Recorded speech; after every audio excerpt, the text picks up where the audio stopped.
Good morning. Welcome to the April 25th virtual meeting of the County Board, and the meeting is now in session. So for the safety of our residents, we are holding our virtual meeting today, and we're doing it so that we can all stay separate and stay safe while we do this.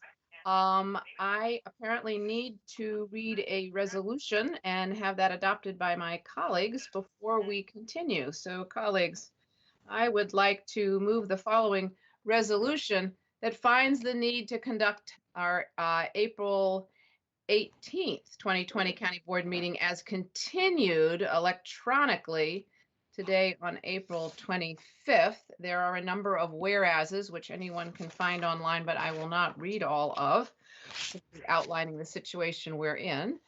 And then I will read the resolve. Now, therefore, be it resolved that the County Board of Arlington, Virginia, hereby finds that the nature of the declared emergency makes it both impractical and unsafe for the board to assemble in a single location on April 25th and 28th, 2020, to discuss and transact the business of the county listed on the April 18th, 2020 County Board meeting agenda as continued April 25th and 28th, 2020, and be it further resolved that the County Board hereby finds that the items on the April 18th, 2020 County Board meeting agenda as continued to April 25th and 28th, 2020 are statutorily required or necessary to continue operations of the county government and the discharge of the county board's lawful purposes, duties, and responsibilities. And be it further resolved that the county board hereby finds that the items on the April 18, 2020 county board meeting agenda as continued to April 25th and 28th, 2020 are encompassed within the continuity of operations ordinance adopted on March 24th, 2020,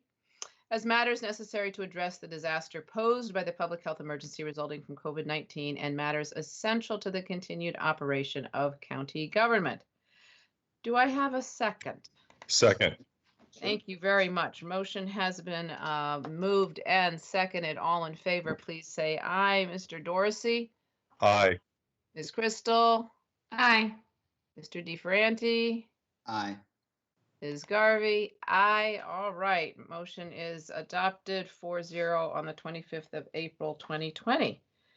Thank you all. All right.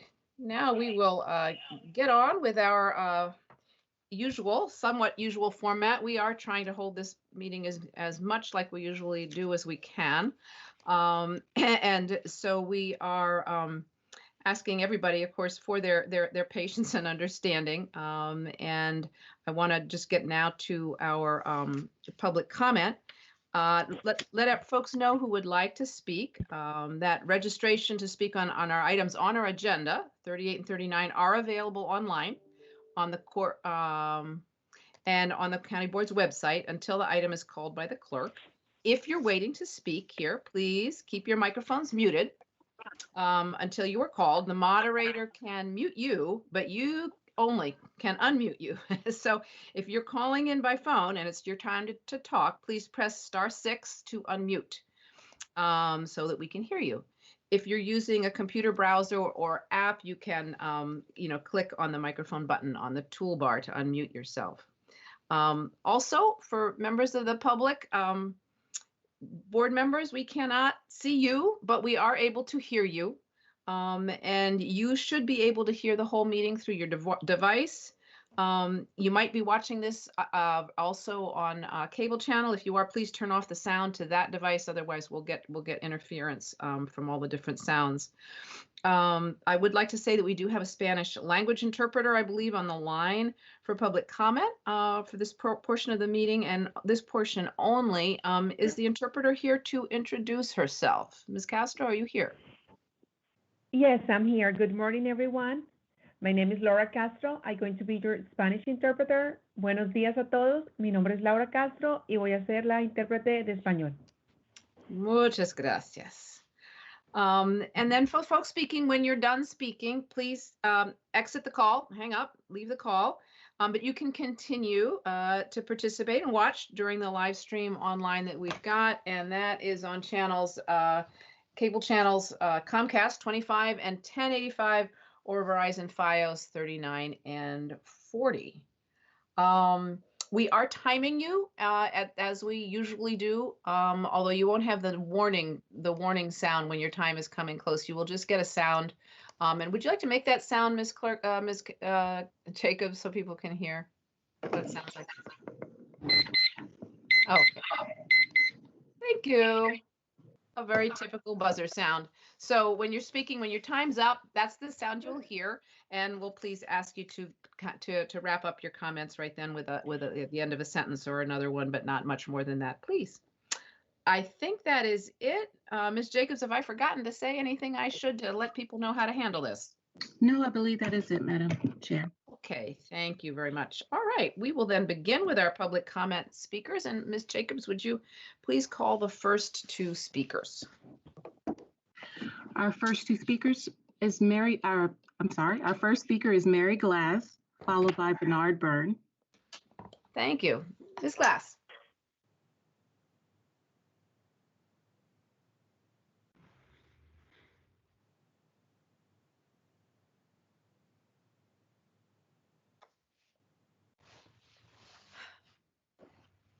All right. Let's see, we'll move on to Bernard Byrne.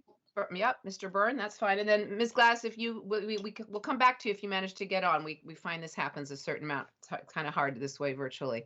Mr. Byrne, please.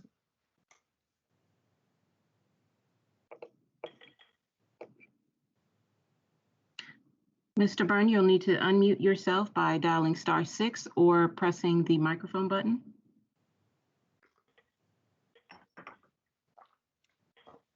All right. Okay, well, we'll move on. It could be we're having some audio trouble. So let's try Mr. Pedowitz, I think is next. Okay. Good morning. Can you hear me? We can. Mr. Pedowitz. Thank you, Madam Chair and members of the County Board. Good morning. I am Scott Pedowitz, the Government Affairs Manager at the Arlington Chamber of Commerce. Firstly, I wish to associate the Chamber with all of your heartfelt remarks last week in memory of Eric Gutschall and to extend our condolences to all of you, along with Eric's family and friends. We appreciate the collaboration between county government and our private sector as we face the coronavirus, including county leaders participating in a webinar for our members this past week. We are also excited for the launch of the grant program for small businesses in Arlington. We highlighted this partnership in our April 9th letter, and I join you this morning to expound on another of the topics we raised therein. The Chamber supported the amendment for open meetings that the Governor proposed and the General Assembly approved this week. We are glad to see the County Board availing itself of this opportunity, and I am enthused to be participating in it. The General Assembly's action affords us the ability to continue important public business. It's especially important during this time of social distancing that we focus on progressing through and completing all of the public business that we can. One example is restarting our commissions and planning review processes, including public participation through virtual meetings like this one. Recall that we started 2020 with an expectation of a high volume of site plan applications. Restarting our planning processes without further delay will allow Arlington to continue to make progress on them and will set our community up well for the future. Our commissioners are all volunteers, and I am confident that our many dedicated civic volunteers are committed and eager to continue their service to Arlington. As such, the Chamber encourages the county to restart our commissions, their committees and working groups, and the like, virtually, to help Arlington's volunteer commissioners get back to serving and advancing this community we all love. Thank you. Thank you, Mr. Pedowitz. Madam Clerk, why don't we continue down through and then we'll circle back to the people that might be having trouble getting on. Does that sound like a good approach? Sounds good. Okay. Our next speaker is Hugh Robinson, followed by James Hurst.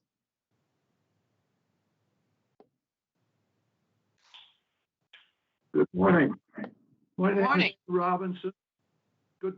Can you hear me? Yes, we can. Good morning. Good morning. I'm Hugh Robinson. I'm a member of the Park Stewards Group, and I would like to address some damage to local parks that have occurred over the last 6 weeks. For 30 years, I have volunteered to be a disciple or a steward of county parks. When I moved into the neighborhood in 1990 at the request of the volunteer office, my wife and I volunteered to adopt the Bluemont Junction Trail. We later became weed warriors and added removing invasive plants to our repertoire. In 2011, I took the tree stewards program that was offered and started maintaining trees. I became a park steward last year when the program was initiated. In the 30 years I have been maintaining parks in Arlington County, I have seen very little deliberate damage by individuals. In the last 6 weeks, however, the damage to Mary Carlin Woods, Lacey Woods Park, and others in the area has become impossible to control. Mountain bikers have disturbed the soil to create jumps and on established dirt pedestrian trails, and they are cutting down trees to create new trails for their use. Riders have ignored appeals and warnings, and to this day continue to ride roughshod over the parks, endangering both themselves and other park users with their reckless riding. Their destruction of forested areas impacts not only the others who enjoy the quiet and solitude of the parks, but destroys habitat critical to wildlife and invalidates the thousands of hours that volunteers have dedicated to improving parks for everyone. Each of you, the board members, should visit the park and see for yourselves, and I'd be happy to meet you and conduct the two parks I have visited are Mary Carlin Woods and Lacey Woods. And what is most disturbing is that the problem was addressed to the board and Parks Department in a December 3, 2019 letter from the Urban Forestry Commission and in numerous emails to park staff as the damage exploded. The only visible action from the park. Thank you, Mr. Robinson. Thank you very much. We will, we make comments at the end of the session, so board members will make perhaps a few comments to what you're telling us, and we appreciate your coming today to talk about this. Thank you so much.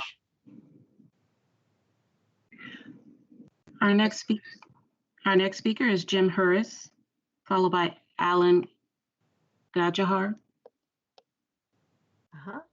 Mr. Harris. Can you hear me? Yes, we can. So it's been 18 and a half years since September 11th, 2001. Since then, our federal government spent hundreds of billions on homeland security. Our county government likewise spent tens of millions on a new emergency communications center, county-owned dedicated fiber optic, a comprehensive GIS system, comprehensive planning software, and massive investments in counties' secure IT infrastructure. In the private sector, Verizon has installed fiber optic cable and Fios. Apple and Microsoft have constantly upgraded hardware and software. We are no longer living in a Windows 98 world. However, all those taxpayer-funded investments didn't prevent massive flooding to occur last year, nor a massive health crisis this year. Arlington County has been governed by one political party for almost 40 years, and that political party's sole social, economic, and environmental development and redevelopment paradigm has been new urbanism, that is, infill gentrification, growth for the sake of growth. New urbanism has imposed huge costs on Arlington residents while awarding huge benefits to one-party government's favored special interests, like nonprofit affordable housing providers who provide Now I get it. That's too late. workforce housing. The urbanist agenda over at least the past 15 years has been to reconfigure Arlington as an increasingly urbanized social venue for upscale persons between 25 and 35. Arlington's urbanists gentrified out essential infrastructure for social crowding for an upscale creative class. Moreover, public infrastructure like sidewalks has been repurposed as recreation space, as de facto corporate welfare to infill developers. How can Arlington restart its parties over here economy? It can't unless there's an effective CV-19 vaccine, or effective CV-19 pill. Thank Please you, begin Mr. Hers. Thank you very much. And Please Mr. begin Byrne, an effective moratorium on all plans for additional new urbanism in development. thank you, Mr. Hers. Thank you. Mr. Byrne, I think I heard you. We're going to circle back to you and Ms. Glass. We're going to continue down, and then we will circle back to those who've had trouble coming online. So I think that brings us to our next speaker, Madam Clerk. Yes, our next speaker is Alan Gajahar, followed by Audrey Clement. Mr. Good morning, Gadgethar? members of the board. Good morning. Yes, thank you. Yes, my name is Alan Gajahar. I'm the president of the Arlington County Civic Federation. On Tuesday, April 21st, the Civic Federation passed the resolution on livability by an 80% margin. The resolution on livability is a joint effort of the 3 civic associations adjacent to Amazon's proposed new headquarters to the Aurora Highlands Civic Association, Crystal City Civic Association, and the Arlington Ridge Civic Association regarding the impact of the Amazon investment on their neighborhoods. The resolution is as follows. Whereas the Arlington County government has made a decision to increase residential and commercial density, whereas there is not a current guiding document that addresses the impacts of increased density and it integrates existing county plans and documents, whereas the scale of the proposed development's impacts exceeds the scope of customary planning reviews, whereas there is not a process that incorporates input from the direct and indirect communities impacted by the increased density at the scale being proposed, whereas the Arlington County government has committed to increased engagement by residents, whereas the Livability Framework, Livability 22202 Action Plan, being developed by the 3 neighborhoods adjacent to Amazon's proposed new headquarters to, again, Aurora Highlands, Crystal City, and Arlington Ridge Civic Associations, may have some applicability and usefulness in other areas of the county, whereas all other areas of the Arlington County depend on the revenue generated from development in the 22202 area. Now, therefore, be it resolved that the Arlington County Civic Federation supports the development of the Livability Framework as a tool for reviewing impacts holistically, including both the proposed building site and its neighboring communities, and calls on the county to acknowledge the creation of the Livability Framework and recognize the viability of the Livability Framework for tackling development challenges with holistic strategies based on shared livability themes to maintain and create better, more livable areas. Thank you very much. Thank you very much, Mr. Gadada. All right, our next speaker. Our next speaker is Audrey Clement, followed by Joe Allen.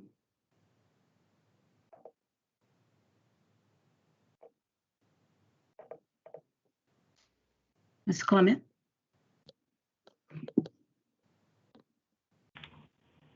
I'm Audrey Clement, the independent candidate for Arlington County Board, and I'm concerned that the county is not doing all that it can do to stop the spread of COVID-19. True, Arlington County has announced measures to expand testing, provide assistance for those in need, and help small businesses.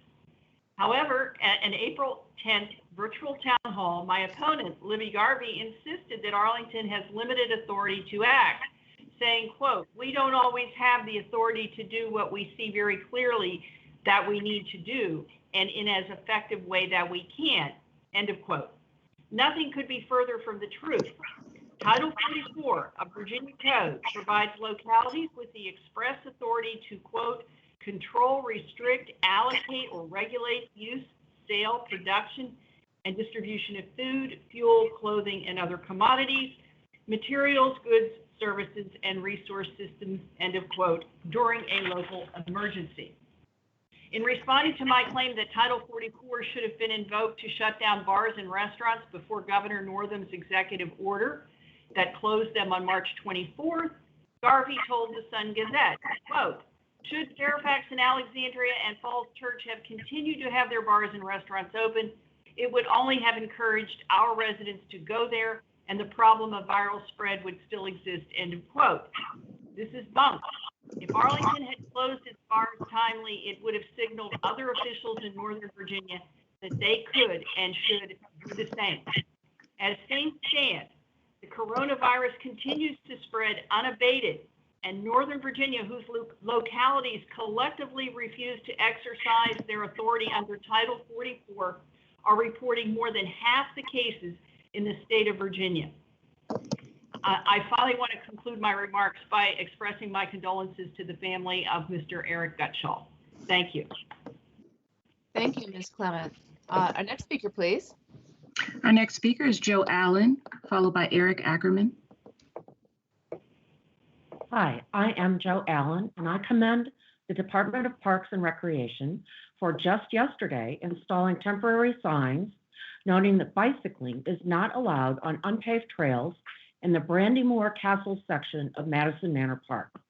As a volunteer who's worked for nearly 10 years removing invasive plants to help conserve native plants and natural areas in this historic area, I welcome these new signs, hope for 7 more at entrances missed yesterday, and want them to be replaced soon with permanent placards. Brandymore Castle is a county board designated local historic district owing to its landmark role in staking territory for early colonists. Its steep slope peaks in a quartz outcrop high above 4 Mile Run and overlooking I-66 and East Falls Church Metro Station. For the last year, it has attracted the attention of mountain biking enthusiasts who carve new trails up into and over the relatively small historic district area. In the last 6 weeks, new trails, ramps, and jumps have proliferated, wreaking destruction to natural woodland with groves of native plants. Previously narrow footpaths have turned into avenues, and soil has been compacted and eroded under the bike tires, and tree roots have been dangerously exposed. Mountain bikes are prohibited in parks by county rules. After DPR took no action on my initial complaint, I asked for help from the Urban Forestry Commission, and as Mr. Robinson just said, the commission wrote you a detailed letter last December outlining the degradation of our public lands in several parks. You did not directly respond, but various volunteer leaders subsequently met with DPR leaders and staff, which I presume resulted in the rapid installation of, quote, no biking on trails, unquote, signs yesterday. I look forward to permanent signs and strict enforcement. 2 positive steps have been taken. And look forward to joining this network with conservation of natural resources as a top criterion. I thank you for doing that, and I hope that we will have permanent signs soon. Thank you. Thank you, Ms. Allen. Thank you. Mr. Ackerman.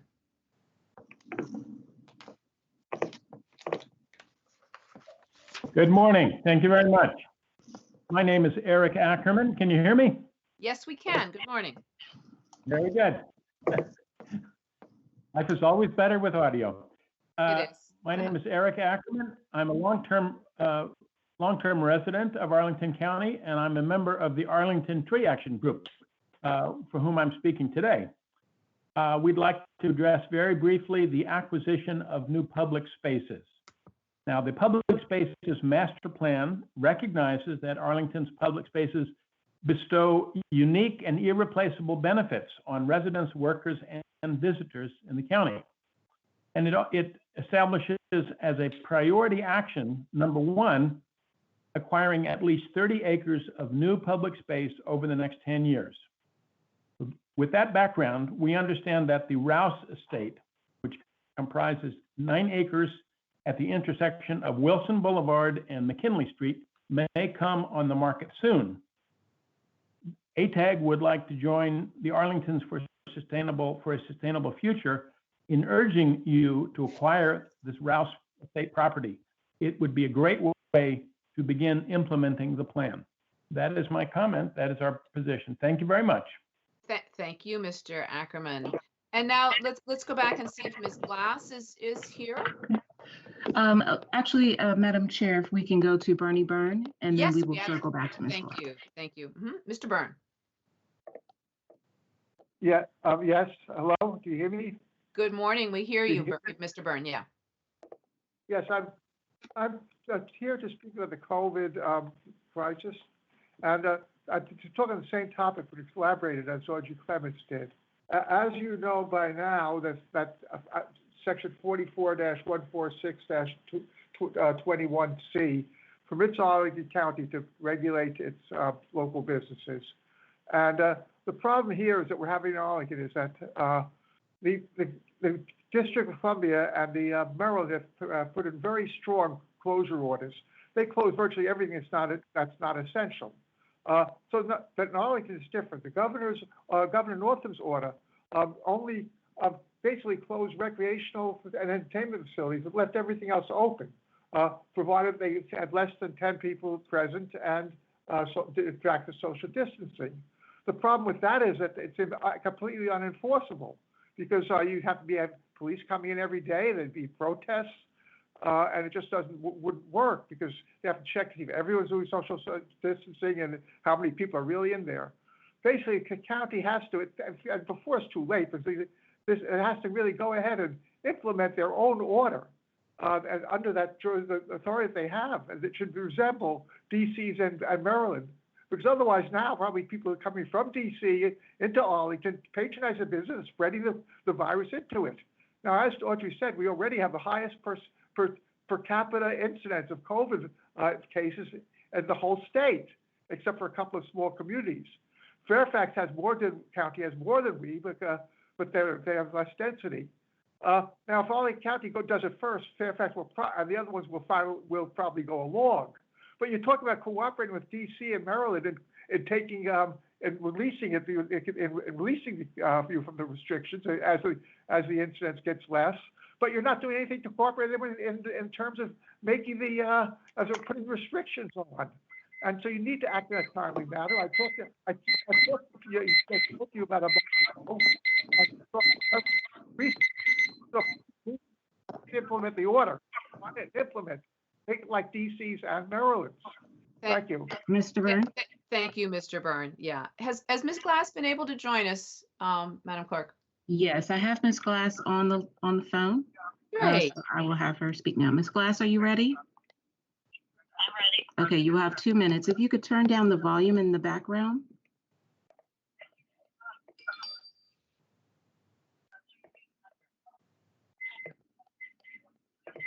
Okay, are you ready, Ms. Glass? Yes.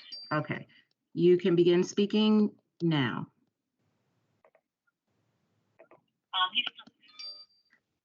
No, there's a delay, Ms. Glass. You can begin now, please.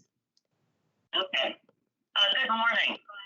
First of all, I'd like to extend my heartfelt condolences to Eric Thompson's family, the board, and all the citizens of Arlington. We've lost a truly dedicated public servant and a very special human being.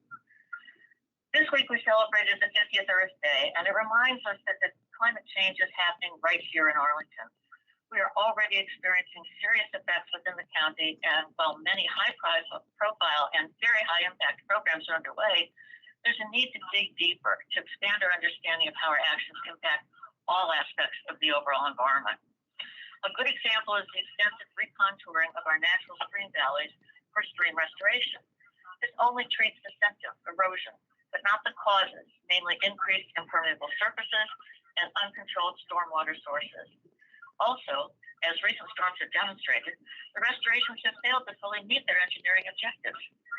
The Donaldson Run project alone is now expected to cost $2.4 million, with other projects in planning. While adopted to meet water quality goals, these methods unnecessarily degrade other valuable environmental resources, such as hundreds of mature trees, vegetation, wildlife, and the interconnected biological communities that have been established over many years.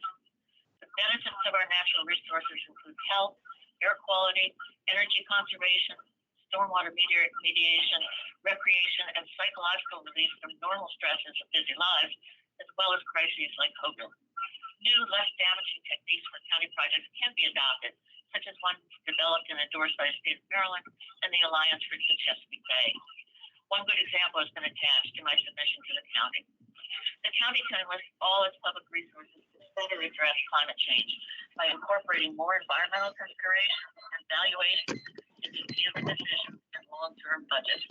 The county can take the lead, demonstrating ways to navigate these complex issues with the forward-looking strategies that befitting this world-class community. Thank, Thank you, Ms. thank, Glass. thank you, Ms. Glass. Thank you. I'm glad you persisted and managed to get in.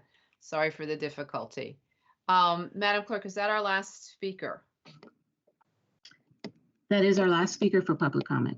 Okay, thank you very much. I want to thank everybody for coming, and we're all trying to figure out this technology as we go, and appreciate people's patience and, as I say, persistence. We'll just work our way down through people who came to speak and address the issues right here as we can. So starting with Ms. Glass talking about climate change, and also our capital improvement program is coming up. And I would say, Ms. Glass, I think even before COVID hit, the first thing we were going to completely rework was our capital improvement program. In light of the July 8th, I think it was, storms that we had, making it clear that we had some major issues that climate change was bringing us, and that we were going to need to rethink how we handle stormwater, and the whole issue of climate change. So our staff has been in the process of doing that. And our capital improvement program will be coming up soon after we manage to adopt the budget. It too will be fairly changed, but I believe that climate change and stormwater management will continue to be part of what we will be dealing with. Mr. Schwartz, Mr. Manager, do you have anything you want to add about the capital improvement program and what people can expect coming forward? Yeah, so we'll have more information for the public on that probably in the next week to 10 days. We're looking at a much truncated CIP process and a focus over the next year or two. I'll have more to say on that probably, like I said, in a week or 10 days. Yeah, thank you very much. Colleagues, anything anyone would like to say about, add to the comments from Ms. Glass? All right, hearing none. Thank you very much. And Ms. Glass, thank you for your condolences on Eric. And I think a number of people have mentioned that. We really miss Eric terribly, and appreciate everybody recognizing him and the pain we all feel in losing him. It's been very difficult. That brings us to Mr. Byrne, and I think I will group him with Ms. Clement, talking about what we should do about COVID-19 and what our abilities are. I will say, early on when I was making some statements, I actually did misunderstand what legal authority we had. We do apparently, and I'll ask our lawyer, our counsel, to comment on this. We do apparently have a fair amount of authority to close establishments in a public health emergency.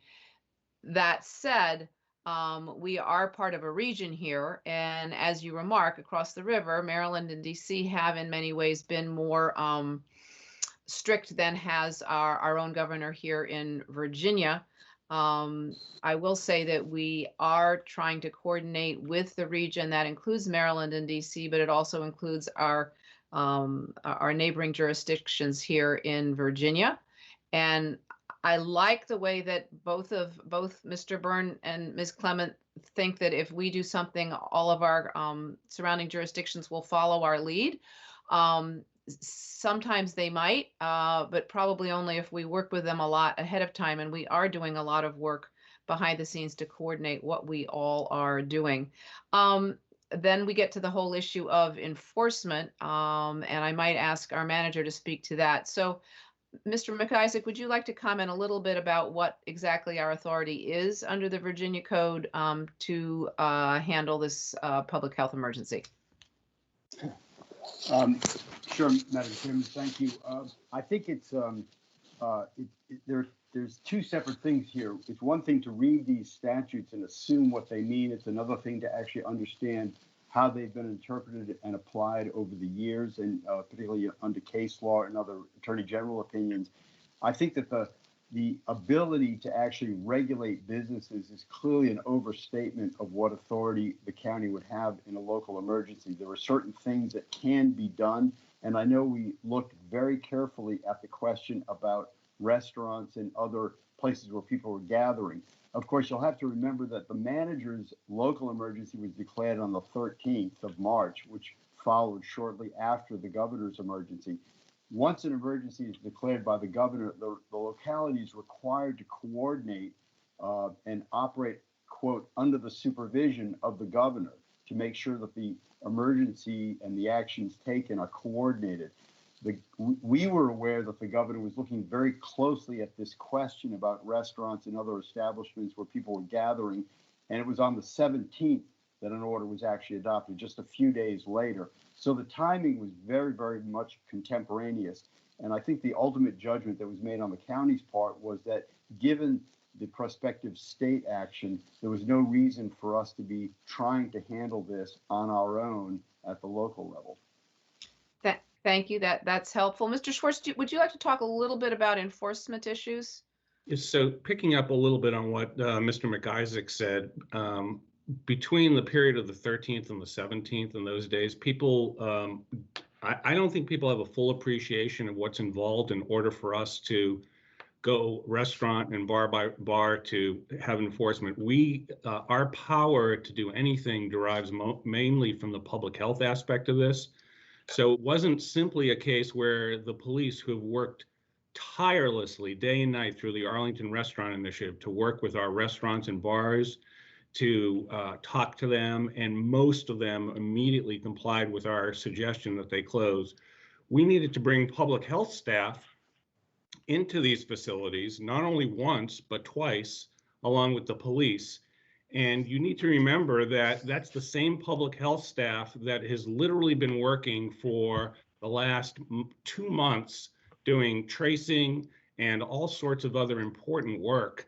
And so I wish we had, 700 public health staff to go out and look at all the establishments. The fact was, part of it was a resource judgment.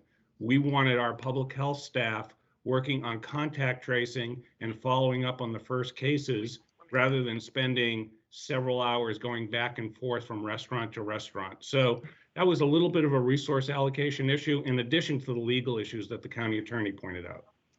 Thank you, Mr. Schwartz. That's helpful. Colleagues, is there anything any of my colleagues would like to add to this issue? Sure, Madam Chair. Thank you, Mr. Dorsey. And just, to reference Mr. McIsaac's comments, reading the code, the issue that Mr. McIsaac raised is found in Title 44 of the code 146.19, and that concerns the governor's superseding our local authority, where it states very clearly that in a local emergency, when the governor has acted, the locality operates under the control of the governor with the governor's supervision. So once the governor staked ground, the locality cannot stake different ground. And that was the world in which we were operating under.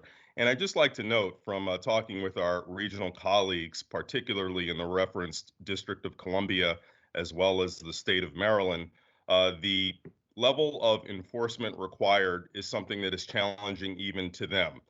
They have found that a number of businesses are not operating under strict accord with the order. They're finding it difficult to marry appropriate penalties and appropriate consequences for those businesses.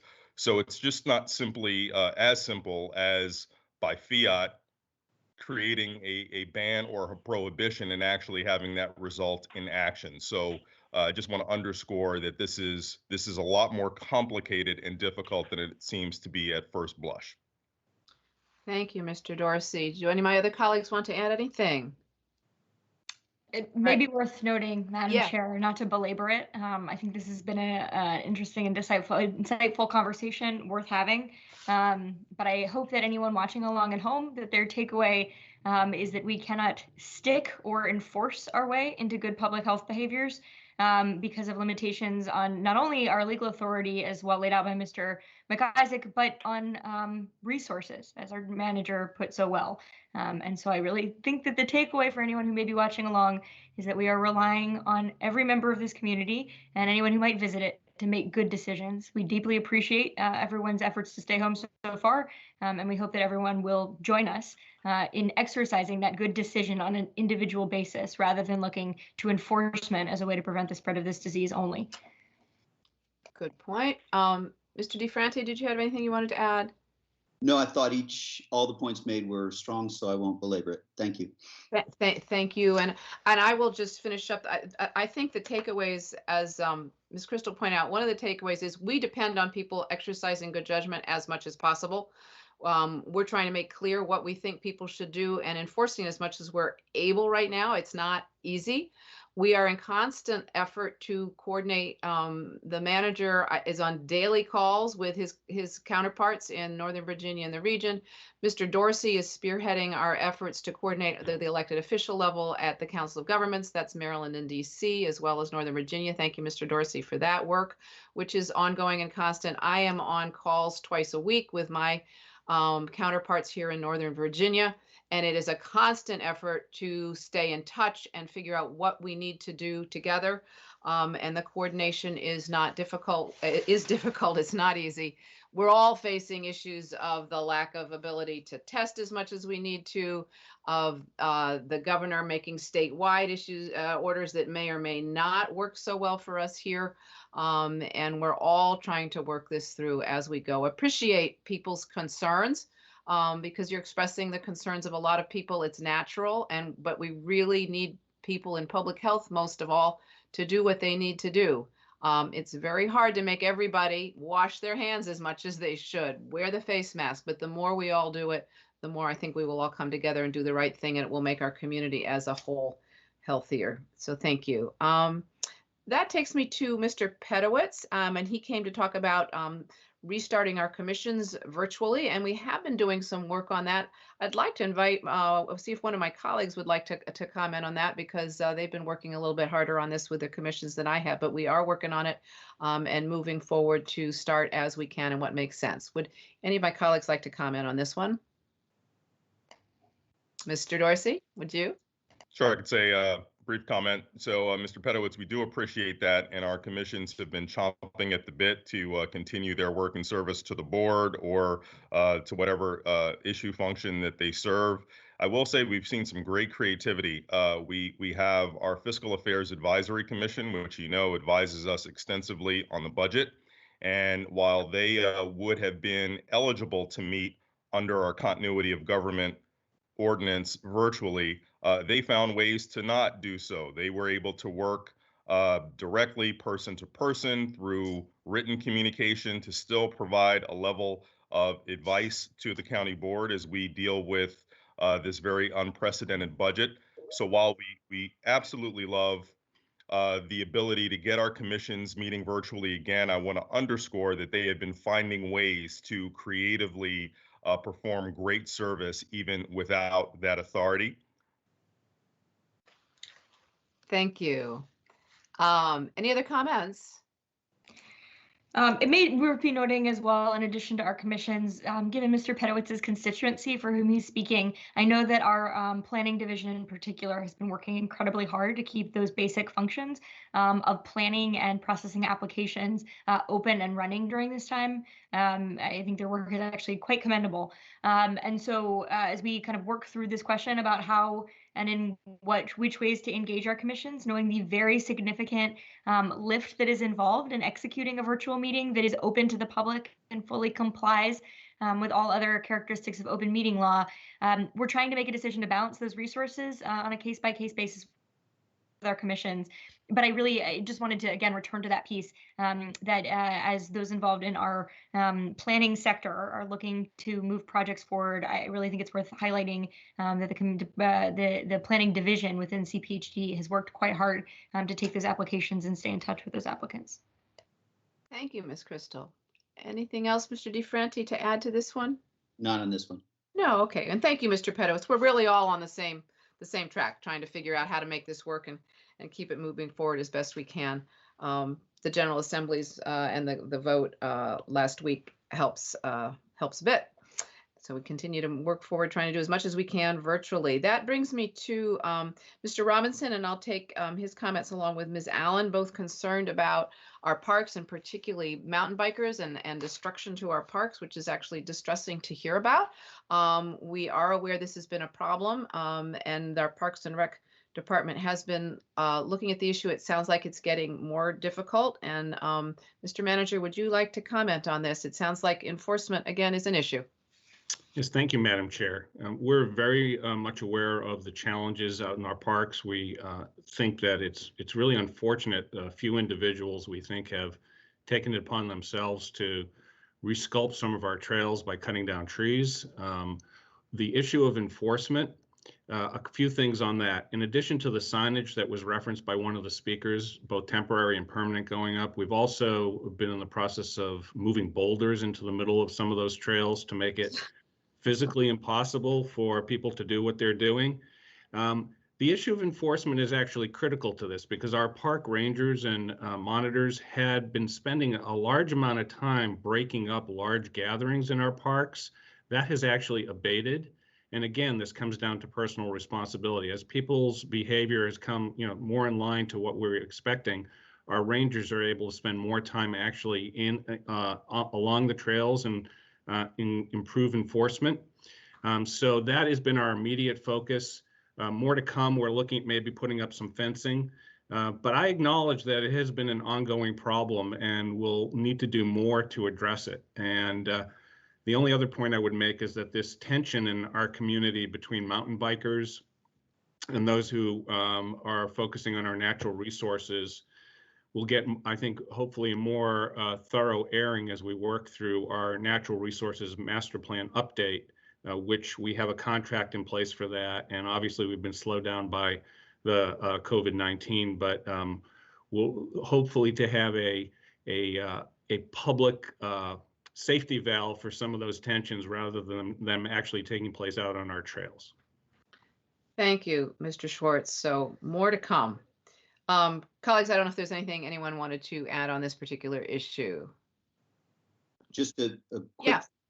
I actually was going to cover it, but the manager's update is very helpful. I do hope that people will also keep in mind that as we are all at home and we want to exercise, we're still in the midst of this pandemic. So the more to come comment that you made, Madam Chair, makes sense to me given the tension on our resources that the manager mentioned. Yeah, these are difficult times and people behaving badly doesn't help.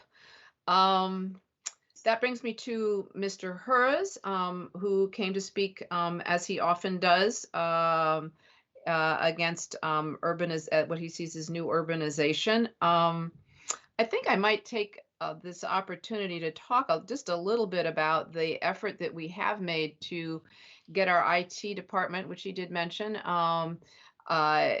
absolutely robust for security and connectivity. The fiber we've put in has absolutely helped us cope with this crisis. And I'd like to give a shout out actually to our IT department and what they have done, because our ability to handle these meetings as we're doing, I know it feels a little bit clunky to people sometimes because we're all figuring this out, but it's a tremendous effort and we're really very lucky to be able to do it.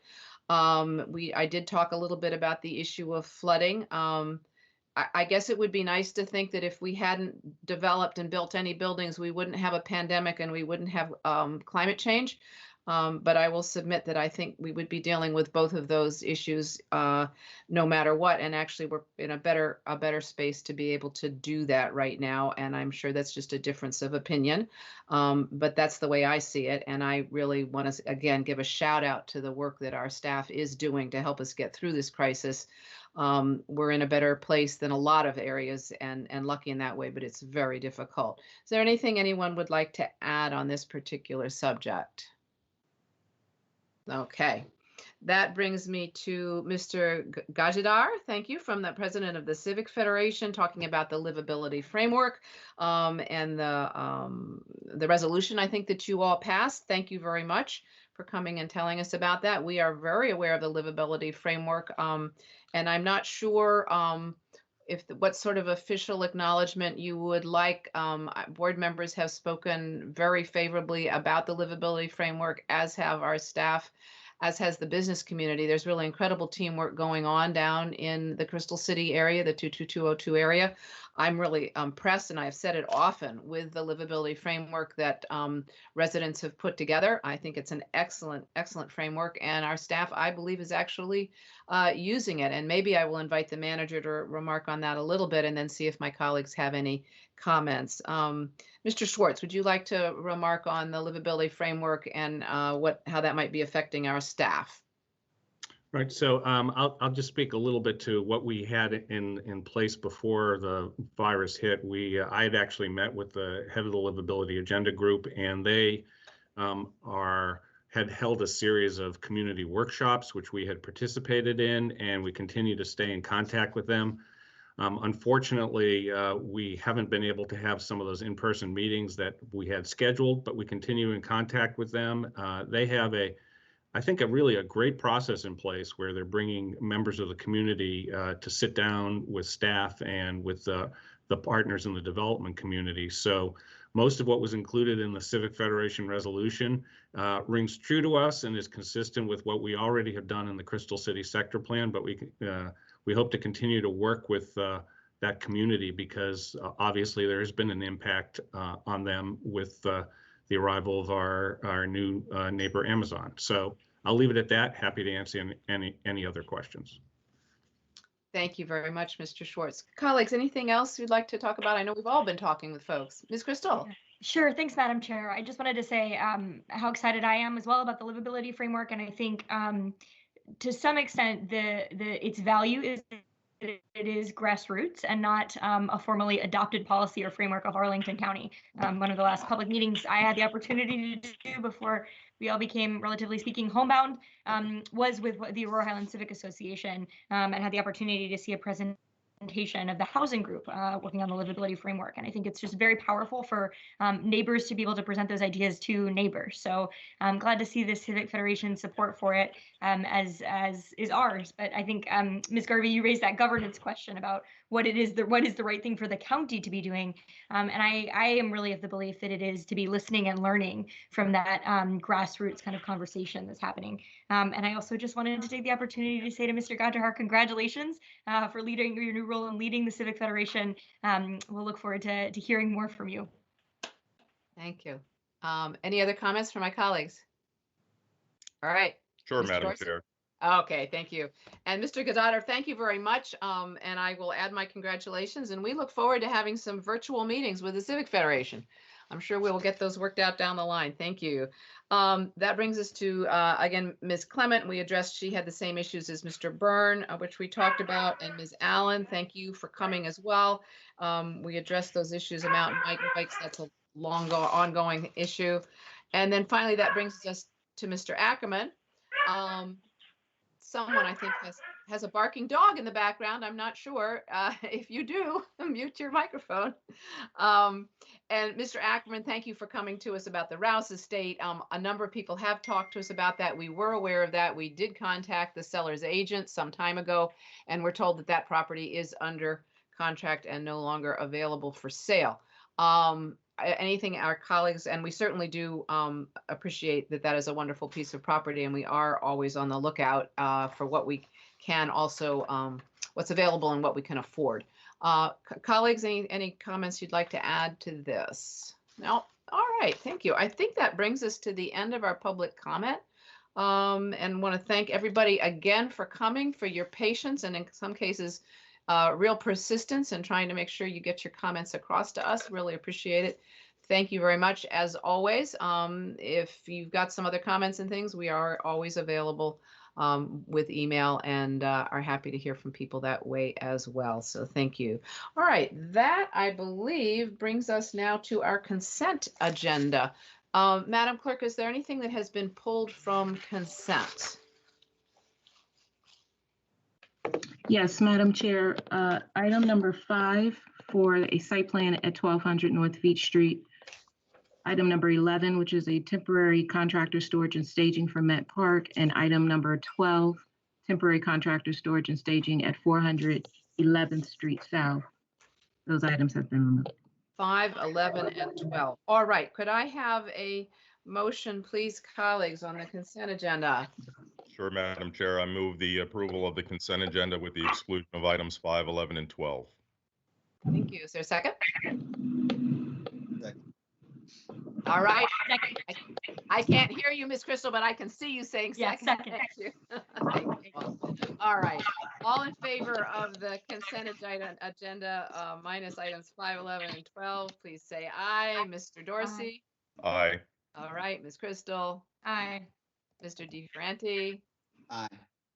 Ms. Garvey, aye. Thank you. Motion passes 4-0. So we've adopted our consent agenda. And I have a few notes on some of the items that we've adopted that I'll go over, and then we will get to our regular agenda. As I think all regular viewers know, the consent agenda are items that are not particularly controversial. If people have an issue with these items, they often get pulled, and the items 5, 11, and 12 we will take up at our carryover session on Tuesday. And there will be opportunity to comment on them then if people would like. But just because things are not necessarily controversial doesn't mean they're not significant. So I'm going to just go over a few. I actually always find our consent agenda kind of interesting. I'll start, as I have pretty much every month, I think, so far this year, with childcare. Ms. Crystal started her childcare initiative when she was chair. This is a couple of years ago now, and we continue to make progress. It's such an important issue. Today, what we did is we approved 2 site plan amendments for the Colonial Place 3 office building at 2107 and a use permit, and that's going to allow them to convert some ground floor space into a preschool, a much needed preschool, and it can serve, the Primrose School will serve up to 184 children from ages 6 weeks to just under 6 years of age. So that's a great addition. We also, this was an interesting one, we have made it possible for our manager to accept gifts. Up until now, any kind of gift that has come to the county board has had to vote to approve, each one, no matter how small. So we have, of course, a very civic-minded community, and we routinely get very kind offers from residents and others of donations from everything from native plants, or maybe sports equipment for Parks and Rec, or maybe catered food for our youth and some of our youth programs. We are very grateful for them all, but really don't feel the need to vote on each and every one, which up until today we had to do. So therefore, we have just voted to give the county manager the authority to accept gifts of up to $50,000 or less in value, and he will be reporting regularly on these gifts that he's accepted for the county, but they no longer have to be part of our agenda and receive a vote. But please keep the gifts coming. A lot have increased lately with the COVID-19. We really appreciate them. They are much needed. And as I say, the manager will be reporting on them. We also have adopted a new name for the Crystal City Business Improvement District boundaries, which have expanded. So we now have approved the name. It's a mouthful, the Crystal City, Pentagon City, and Potomac Yard at National Landing Business Improvement Service District. And that's the new name, which reflects all the boundaries, but it also reflects the fact that these neighborhoods are part of that. They are going to retain their names and their identities, and marketing and branding will continue to promote both individual neighborhood names alongside the area-wide National Landing brand. And this name change, as anyone who's followed it knows, went through a very thorough public process. And then we get to the Selena Square park name that we just approved, which is great. I don't know if we have a photo. We were hoping to put up a photo of the park, Madam Clerk, but I'm not sure if we have those on hand. Today, we approved the naming of a park to be built within the Trove, or Willington Apartments Development, and that's at 1201 South Ross Street, south of Columbia Pike. And we're calling it Selena Gray Square. This name was recommended to the board by the Park and Recreation Commission and went through all of our policy for naming parks. And it just, again, kind of corrects history, which has ignored so many wonderful people over the years. Most of them who are not white men, which is what history's often done. And this is great. It honors Selena Norris Gray. She's the African-American woman who was enslaved at Arlington House during the time of the Civil War. She served as the personal maid and eventual head housekeeper for Mary Custis Lee. And Ms. Lee gave Gray the keys to Arlington House when the family fled and asked her to protect the Washington family heirlooms that were stored in the house.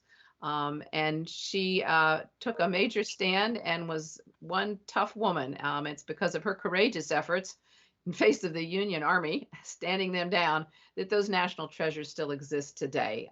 So the name of this planned park will memorialize this brave woman and a very dramatic instance in our history. That brings me to some improvements at 23rd Street South. It's a favorite area with a lot of restaurants that we all know and love, I think, but it's been needing some work for a long time. We approved a $1.33 million contract with Ardent Company LLC, and that's to improve pedestrian access and safety on both sides of 23rd Street between Eads and Richmond Highway in Crystal City. It will make the area look better, function better, and it's going to add streetlights, landscaping, new sidewalks, 88 curb ramps, crosswalks, new traffic signals, and more. And that will be a big improvement for when it's easier for many of us to finally get out and be able to go to restaurants and walk more on the streets. Finally, last but not least, we have approved two agreements with the federal government related to the Southern Expansion Project for Arlington National Cemetery. Now, this expansion is going to create more burial space for the cemetery, but it requires several county streets to be moved and realigned. So one of the agreements approved today by the board endorses the major design elements for the planned realignment of Columbia Pike, and the federal government will be paying for that. Under a second agreement, the county is providing $500,000 for the federal government to design a multi-use trail along Washington Boulevard adjacent to the cemetery. And this segment of the trail is an important connection, or will be an important connection, from the Columbia Pike, Pentagon City area to Memorial Drive.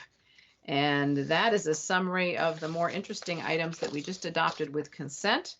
Thank you all. And I believe that brings us to our first agenda item. Madam Clerk, would you call our first item, please? Yes, Madam Chair, agenda item 38, A and B. 38A is a rezoning from the R15-30T, RA6-15, and R-5 zoning districts to the RA8 through 18 zoning districts for property located at 2134 North Taylor Street, 4301, 4313, 4317, 4321, 4335, and 4339 Lee Highway. 38B is a site plan 452 to construct 175-unit assisted living facility on the property located at the aforementioned properties. Thank you very much. Okay, thank you. Mr. Manager, you're on. Thank you, Madam Chair. Joining us virtually this morning is Chrissy Walentish to make the presentation, and also available are Jane Kim from DES Transportation, Richard Tucker from CPHD Housing. We also have Rachel Coates from the Department of Human Services and Maimuna Duckenfield, who will also be available to answer questions. But with that, I'll turn it over to Ms. Walentish. Thank you. Ms. Walentish. Yes, good morning, Madam Chair and members of the County Board. Again, and for the record, I am Chrissy Walentish with the Department of Community Planning, Housing, and Development Planning Division, and I am joined by Jane Kim from the Department of Environmental Services, Development Services Bureau, and I'll be presenting on the site plan development proposal known as Artis Senior Living. I'm going to share my screen here. Okay, can you all see that presentation? I can. I assume we all can. Yes.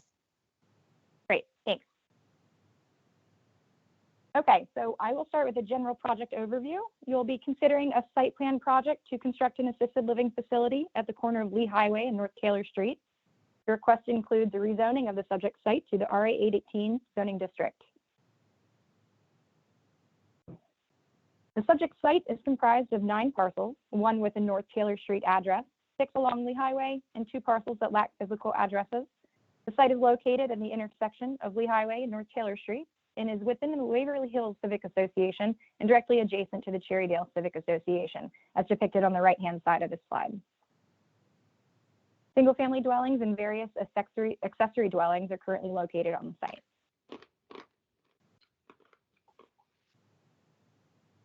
Taken together, the 9 parcels encompass approximately 121,548 square feet, or about 2.8 acres. Mid-rise apartment buildings surround the site to the west, north, and the east. And to the south, you can find townhouses, a service commercial use, and a small grocery market. Okay, so going into the zoning, then the GLUP designation for the site. The table under the zoning map on the left-hand side of the slide shows the breakdown of how the existing parcels are currently zoned, which are a combination of the R5, R1530T, and RA615 zoning districts. The R5 zoning district is a one-family restricted two-family dwelling district. The R1530T zoning district is a townhouse dwelling district, and RA615 is a multiple family dwelling district. As for the general land use plan, the site is identified as low-medium residential, which supports densities between 16 and 36 dwelling units per acre, and is typically aligned with the R1530T, RA1426, and RA818 zoning districts. So the site's current zoning is actually mostly inconsistent with its current GLUP designation, with the exception of the RA1530T zoned parcels to the east of the site.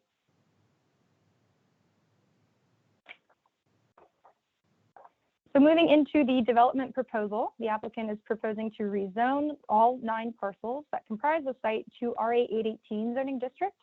The rezoning to RA818 brings the subject site into better alignment with the GLUP than the existing mixed zones, which were explained on the previous slide. The RA818 zoning district is also a multifamily dwelling district, but permits lower densities than the RA615 district. And for these reasons, staff supports the rezoning request. The applicant also proposes a new site plan to construct a 6-story, 175-unit assisted living facility with a partially low-grade parking deck containing 112 spaces. The facility will include 80 memory care uses and 95 assisted living units. The applicant is asking for zoning ordinance modifications for setbacks along Lee Highway, which will be 14 feet rather than 25 feet. The decreased setback is partially the result of the county requesting a wider street right-of-way in this location to account for parking spaces along Lee Highway, as well as an additional 3 feet in the right-of-way to allow for future potential of a bike lane along this block of Lee Highway. Additionally, there are stormwater retention facilities proposed in the rear of the site that make moving the building back further away from Lee Highway a challenge. For these reasons, staff supports the reduced setback. The sidewalk width and tree pits will not be reduced along the streetscape on Lee Highway and will meet the county's standard requirements. The second zoning ordinance modification being requested is for lot coverage. The applicant is requesting to allow the site to have a lot coverage of 66% rather than the zoning ordinance requirement of 56%. In this scenario, the proposed parking deck must count towards the site lot coverage. However, the portion of the parking deck not located directly below the building will be covered with a landscape plaza and will act more as an open space and impervious area. And this is shown on page 10 of the staff report. Due to this circumstance, staff also supports the zoning ordinance modifications requested with the site plan. The building will front Lee Highway with a main entrance in the center of the building. The parking deck and loading area will be accessible from North Taylor Street to the east of the site. Shown here.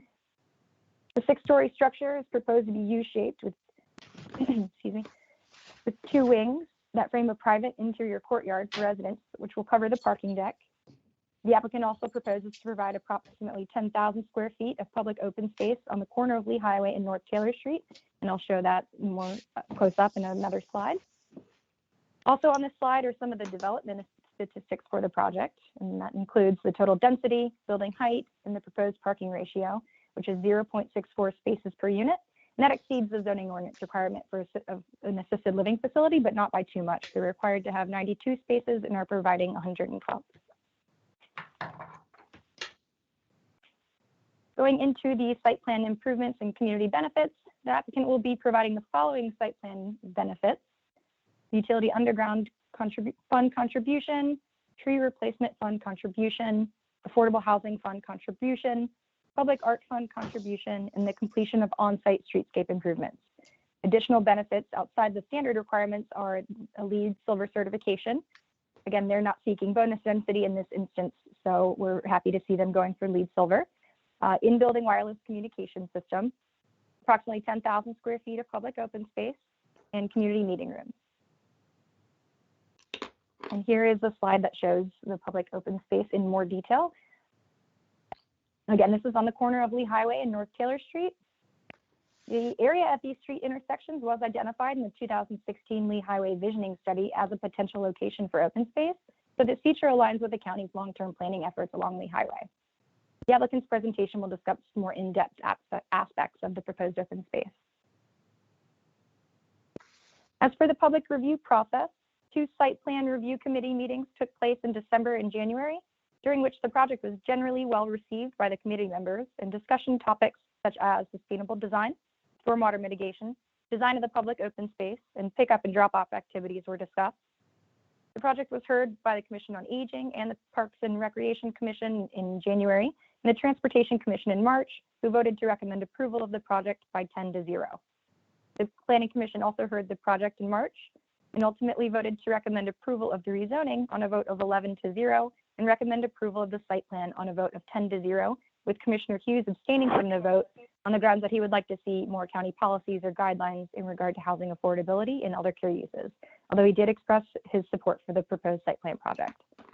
This project was intended to be heard at the March County Board hearing. However, the applicant requested a deferral to allow for more time to work out details of the stormwater outfall connection, which brings the project to you all today for action on the rezoning and the site plan. With that, staff supports the project as it is proposed, given the reasons outlined in the staff report and discussed in this presentation, and with the proposed site plan conditions in place. A supplemental report was submitted in order to correct a typographical error in the site plan ordinance and to make a few other revisions that provide greater clarity regarding the construction and operation of the facility. With those details in mind, staff and the county manager recommend that the county board adopt the ordinance to rezone all 9 parcels that comprise the site plan to RA 818 zoning district, and adopt the ordinance to approve site plan 452 to allow for the construction of a 175-unit assisted living facility, subject to the conditions of the ordinance. And that concludes staff's presentation. Thank you, Ms. Melentish. All right. I think we can now hear from the applicant, Madam Clerk. I believe they are here virtually. Good morning. This is Nicholas Cummings with Walsh Colucci here on behalf of the applicant. We are here. We have 2 speakers this morning. We have Jay Hicks with Artist Senior Living and Clint Brackman with Architecture Incorporated. Jay's going to give some introductory remarks and speak to the process, and then Clint's going to go over the design. I think it was a very thorough presentation from staff, so we're all going to endeavor not to be repetitive and may well cut down some of our remarks accordingly. So with that, I'm going to turn it over to Jay. Thank you. Mr. Hicks. Thank you very much, and thank you, Chrissy, for that thorough and exhaustive presentation. Good morning. My name is Jay Hicks. I'm with Artist Senior Living. I'm both the applicant and a 12-year resident of Arlington and Cherrydale. A little bit about Artist. Artist is a local company headquartered in Tyson's Corner. We have 19 operating assisted living communities across the country, 5 under construction, and others like our Arlington project here in various stages of development. We not only develop and build, but we own and operate our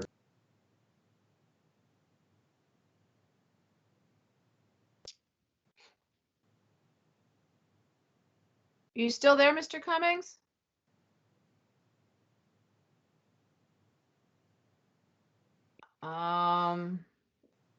Do we have an issue? I'm not hearing anything. I think we lost Mr. Hicks briefly. Or Mr. Okay. Hicks, I'm sorry, yeah. Okay, I'm going to mute myself, and then Jay, go ahead and proceed.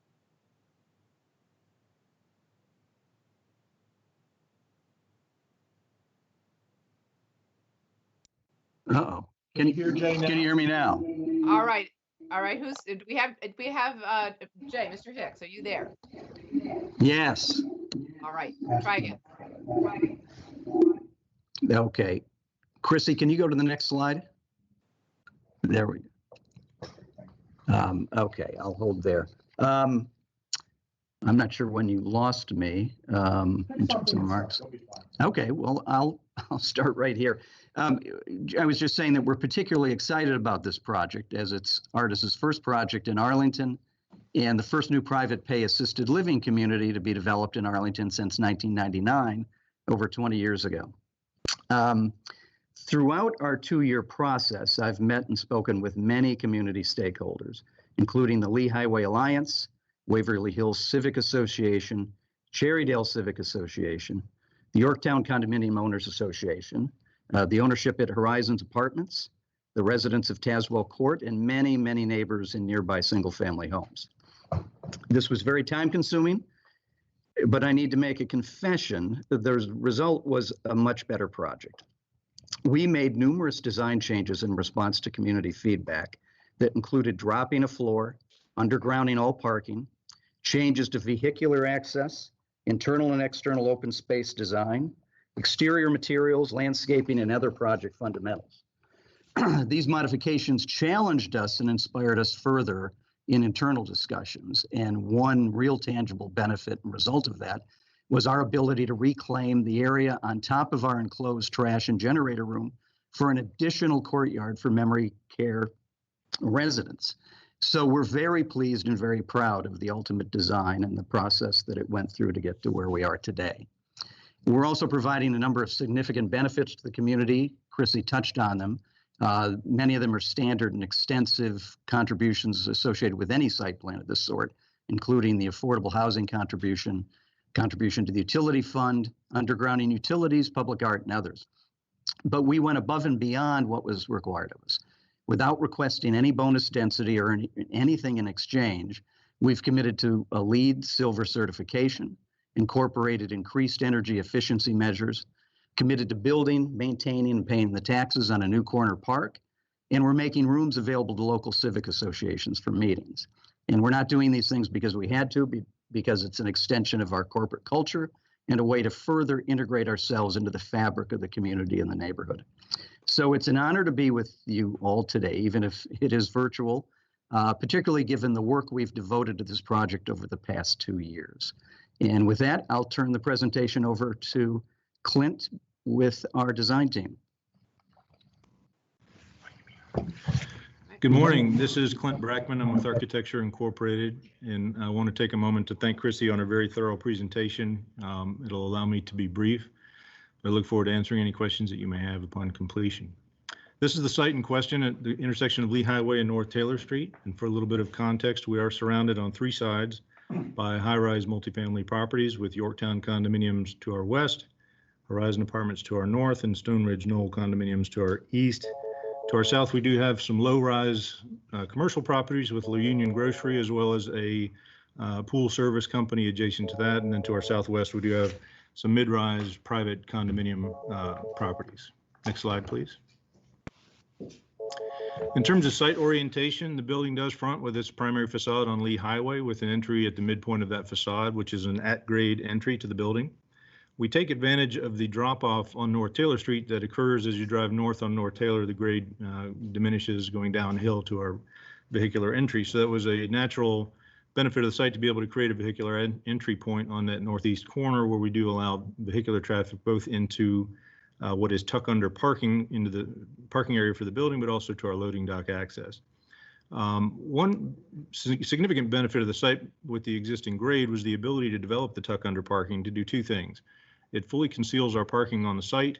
It also allows us to develop what you see here, which is the large outdoor terrace area that's accessible to the residents. And if we go to the next slide, you'll see that our overall approach to the site on this site was very much driven by our desire to allow residents to access nature to the extent possible. And so what you see here, of course, is the large terrace area that exists on top of the parking area, but also 3 additional rooftop terraces in the building.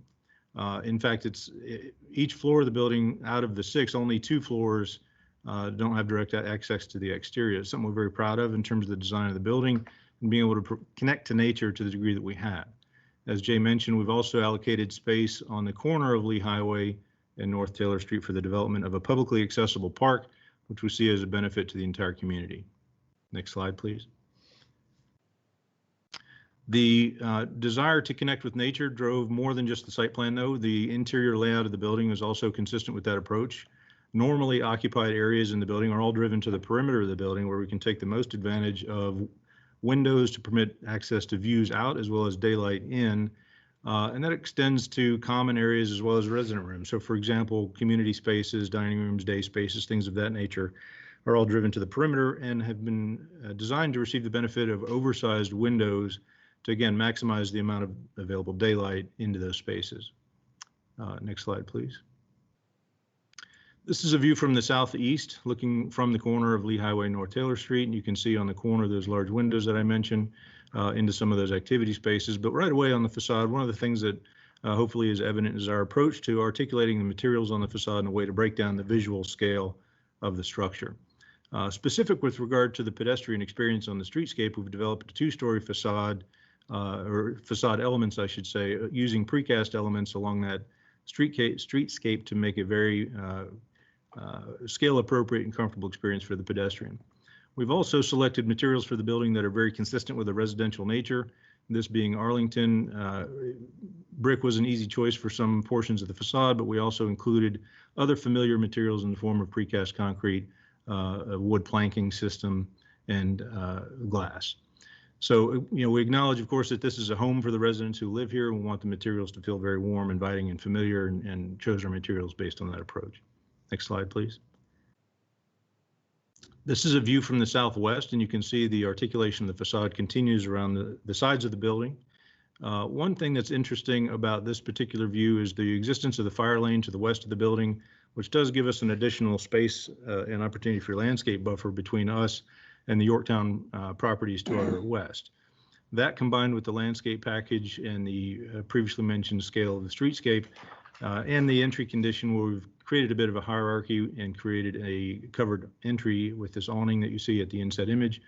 I believe we've created a very pedestrian-friendly experience along the front of the building. Next slide, please. This is a view from the north, looking at the rear of the building, which would be the view from the horizons of property to our north. And again, you can see the architectural articulation on the facade continues around the rear of the building. It's a concept known as 360-degree architecture, and it's to do a couple of things. One is to be the best neighbor that we can be to the Yorktown Horizons apartment property, presenting them a pleasing view, but at the same time allowing the residents of the building who are going to utilize the rooftop terrace over the parking structure to have that same benefit and a quality experience on that rooftop deck. In this view, you can see, of course, the tuck under parking with the rooftop deck that I mentioned, the vehicular entry point to the left of the image, as well as our loading dock access. And as Jay mentioned, the opportunity to use the space above that area for an additional outdoor terrace area to the benefit of the residents of the building. Next slide, please.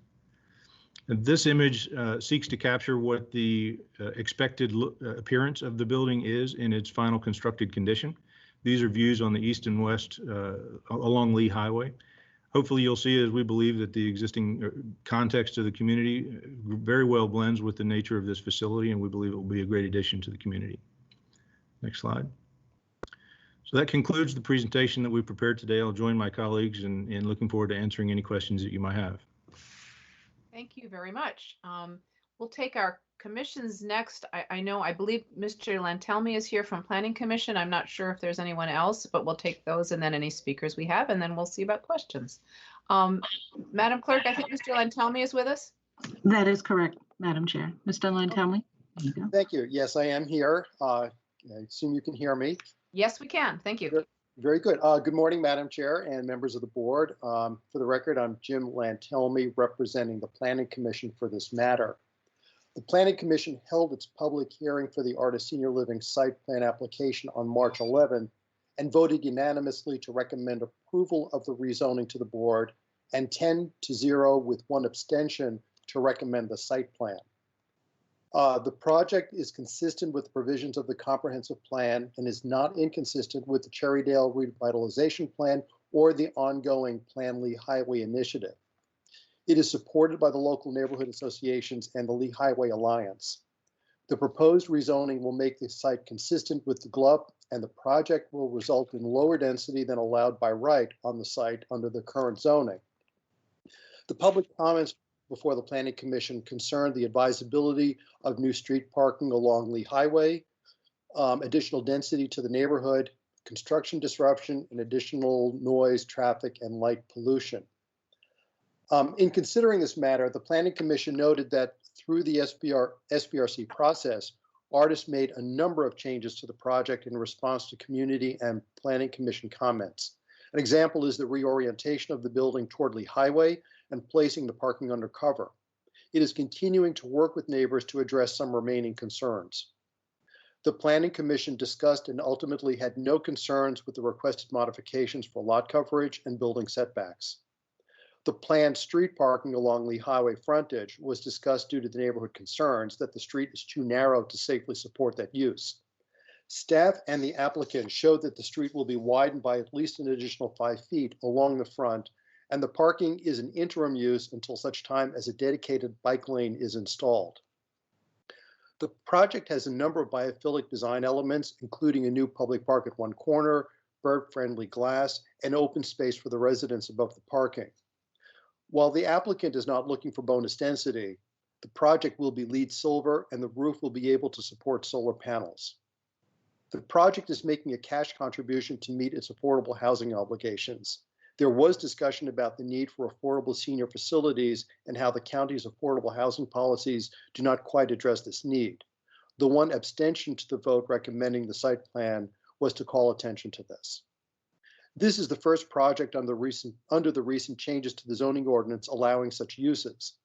The Planning Commission sees this as a positive and needed addition to the county. And I remain available for any questions you might have about this. This concludes my comments. Thank you very much, Mr. Lantelmi. Ms. Jacobs, do we have any other commissions here? Madam Chair, no, we do not. But the board has received letters from the Commission on Aging and the Parks and Recreation Commission. Yes. By the way, jumping in, Transportation Commission also voted unanimously to support this. Yes, we know. Thank you. Ms. Willentish mentioned that. Yeah, no, it seems to be getting a lot of support. Thank you. All right. Do we have any speakers, Madam Clerk, from the public? Yes, we do, Madam Chair. Okay, we'll take those. Sorry, just give me 1 second. Yeah, no, okay.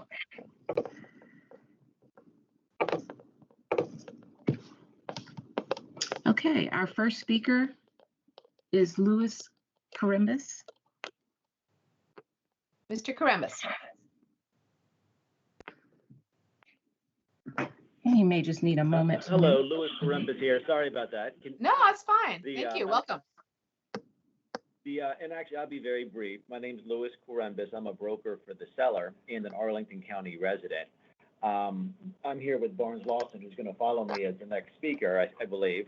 So I really, after having heard what's been said up to here, I don't have anything to add except to express my support for this project as an Arlington County resident. And I thank you for your time. Thank you, Mr. Carimbas. Yeah, Mr. Lawson is with us, but I think we have one speaker before him, Mr. Hurris, I think. Is that correct, Madam Clerk? Yes, our next speaker is Jim Hurris, followed by William Lawson. Mr. Hurris.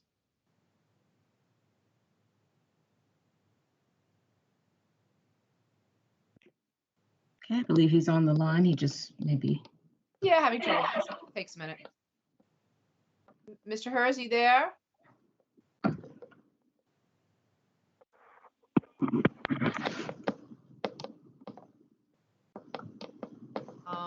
Okay. We can go to Mr. Lawson and come back then. Yeah. Yes. Can you hear me now? Yes. Okay. That's all right. Mr. Okay, Hurris, go please ahead. deny this. Okay, please deny this massive rezoning and infill.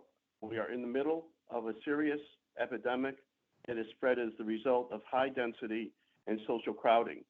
Artis, the applicant, is a large family-owned corporation that builds expensive assisted living facilities that middle-class residents can't afford. Why are you approving this and a dozen other agenda items today that will increase both density and social crowding, including so-called open spaces around the building? The applicant would contribute no affordable housing for the facility's low-wage workforce and would generate many hundreds of vehicle trips by employees and many visitors. The density of this project is completely at variance with other Artis facilities, which are low density. In fact, this will be a regional assisted living facility. Why, in the face of CB19, are you approving massive densification of this county, whether repurposing neighborhood parks into regional sports, recreation, entertainment facilities, or approving more infill social crowding? It's obvious why Arlington has become so hard hit by the CV-19 epidemic. You and your predecessors keep approving densification and social crowding that allow Arlington to become a CV-19 epicenter. There are negative community benefits with this project because of the amount of impervious surfaces that would be created and the loss of opportunities to build affordable workforce housing on site. How much longer can we continue with this infill for the sake of infill, development for the sake of development? Enough. Please end this kind of infill development and move it elsewhere where it's more appropriate. Thank you. Thank you, Mr. Hers. And I will ask people to please mute their phones when they're not speaking. And I think we're ready for our next speaker. Okay, our next speaker is William Lawson. Hey, Mr. Lawson. Thank you, Madam Chairman, members of the board. I represented the seller of this property, and Mr. Columbus marketed it for us. We were literally just about ready to sign a contract with a townhouse developer when I got a call from Ginger with the Lee Highway Alliance. And she suggested to me that this is a unique property and these rarely come along. And is there any way we could do something different and better with this property? And so I told her, sure, we'll look into that. And honestly, I did not expect it to be successful. But in the meantime, Jay came along and we went ahead and signed the contract with Jay and with Artists. When we did that, it was an act of faith because the zoning category didn't even allow the use. When the new ordinance was done, it was somehow left out. And so we knew we had to go through a site plan process, but in addition to that, we had to go through an ordinance amendment. And the seller had a little bit of pressure because we had an estate tax that had to be paid. But Jay did a magnificent job.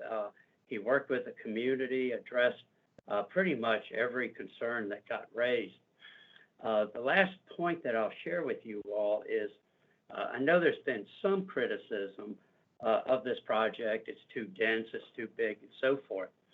But the other uses that could have been here, I would respectfully suggest would have been less advantageous to the neighborhood and would have probably resulted in higher density and more bulk.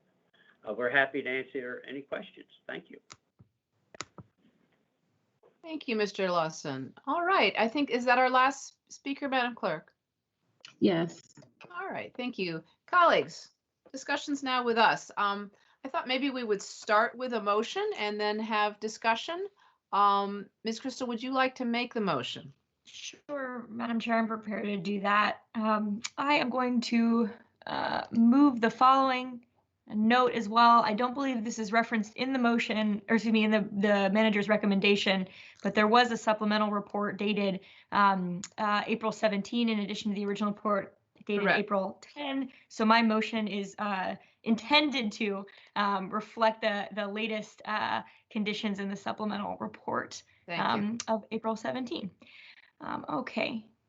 I'm going to move that we adopt the attached ordinance for rezoning for the properties known as 2134 North Taylor Street and 4339 Lee Highway from their current zoning categories to the RA 818 zoning district. That we further adopt the attached ordinance to approve site plan 452 to allow for the construction of the 175 unit assisted living facility with modifications of the zoning ordinance requirements subject to the within the aforementioned board report, subject to the conditions of the ordinance. Thank you. Is there a second? Second. Thank you. It's been moved and seconded. Ms. Crystal, would you like to speak to your motion?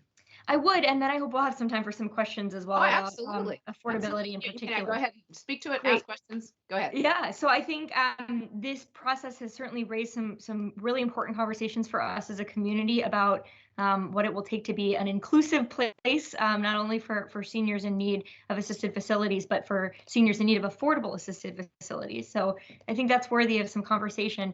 Beyond that, however, I think this is really an exciting project. This is certainly a tremendous need in the Arlington community, and I'm glad to see a team of local residents, as well as a relatively local developer, step in to consider the possibility of providing this kind of assisted and memory care living. We've had some conversations recently. I know the Lee Highway Alliance is sort of fond of saying that they're watching as the Lee Highway corridor becomes the daycare epicenter of Arlington County. And so I think it's really nice to see this use proposed to serve the other end of the age spectrum. And I'm really happy to support it with this motion. The other piece I think worth calling out, and perhaps these entry remarks will take the place of concluding remarks for me. But I think the biophilic principles are really important. Certainly the LEED Silver is exciting to see this project proposed to reach. I'm delighted to hear that it's solar ready, and hopefully we can see that realized within the near future.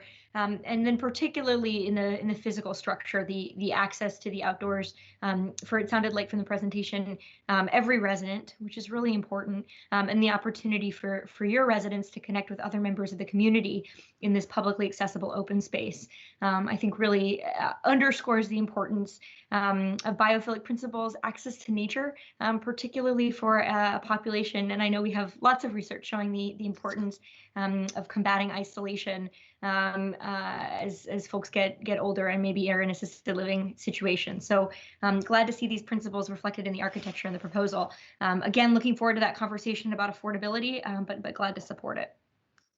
Thank you. Did you have any questions you wanted to ask now? I do. So I think it's easier just to keep yeah, going. I agree. Thank you. So let's launch into that discussion about affordability.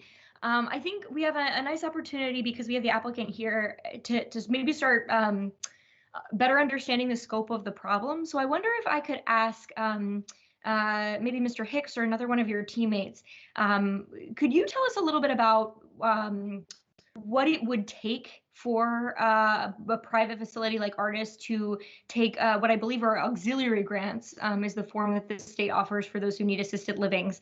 What is the gap between the cost of providing those services and what the auxiliary grant pays for? Help us understand a little bit from your perspective, what are the obstacles to providing facilities, or excuse me, a bed and services for very low income residents who are paying with state auxiliary grants? This is Jay. Hi, Katie. Thanks for the question. Sure. Affordability is a big issue in assisted living, and it's a big issue for us. And I'm certainly sympathetic to the interest in broadening accessibility to private pay assisted living to more residents. You know, it may sound a little crass, but it's honest. Affordability for us is an issue too, meaning to provide that subsidy, which is more than a residential subsidy. It's of course a care subsidy. It's much more than affordable housing. It's also affordable care. In the kind of environment we're in, you take all the variables that go into a project like this. It begins with the land cost.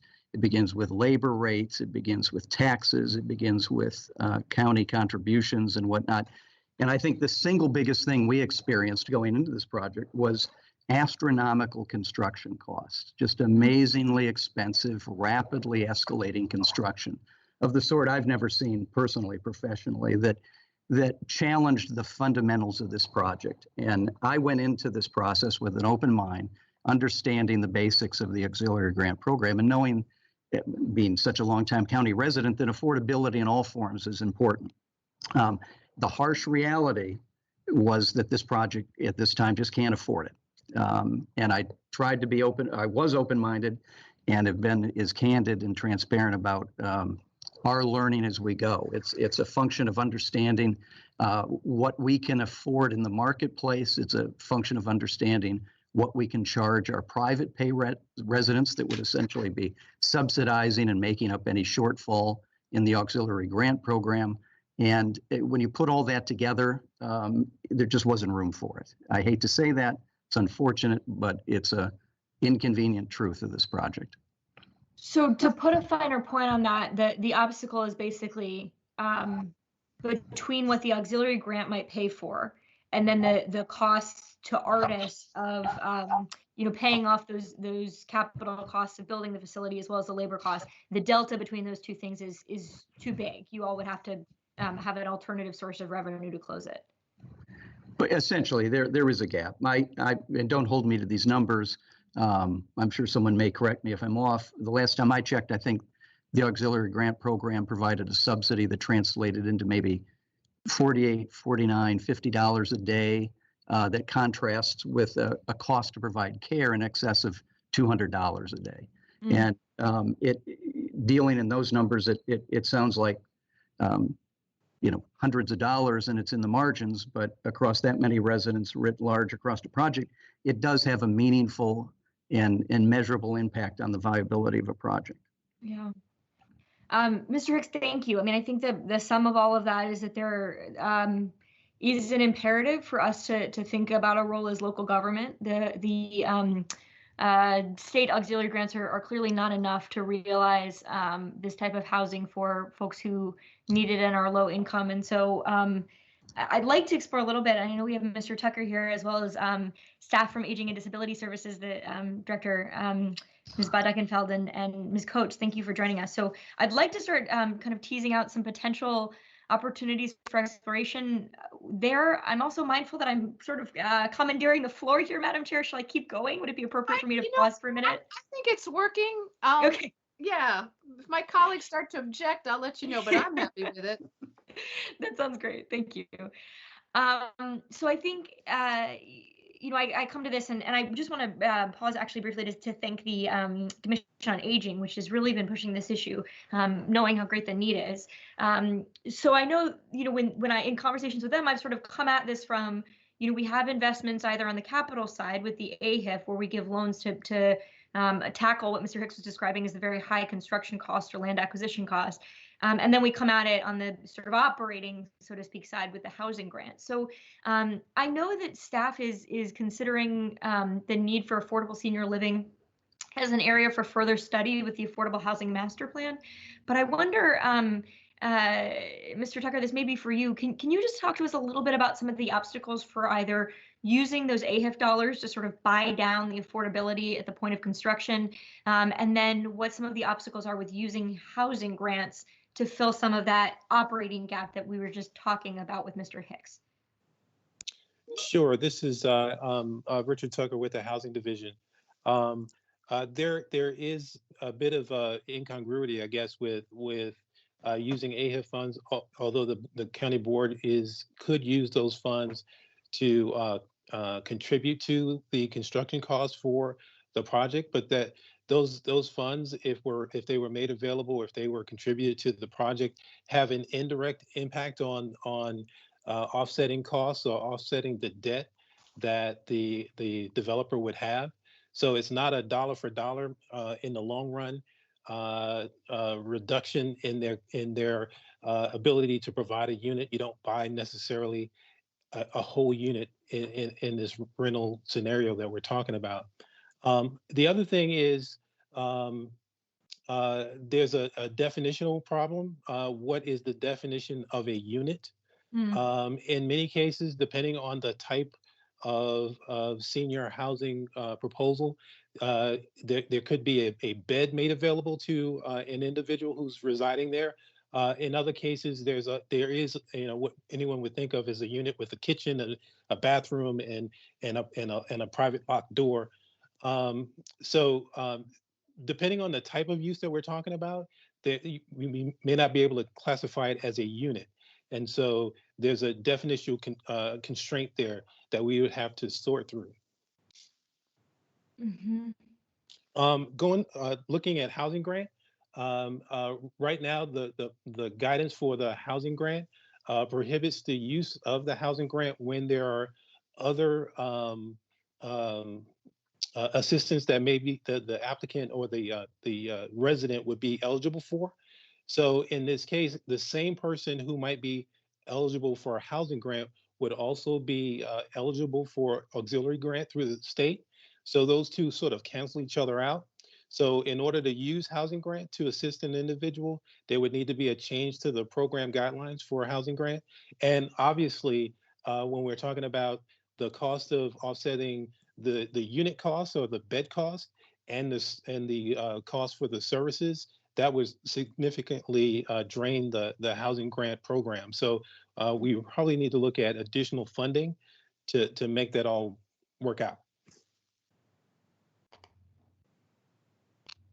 Okay, so could you give me a little bit of a sense of what our next steps would be? I think you've sketched out well some of the barriers, but I hope this won't be the last assisted living or memory care project that we're considering in the future. And so how do we get from all of these obstacles to our current programming, whether it's AHIF or housing grants and their applicability to assisted living care?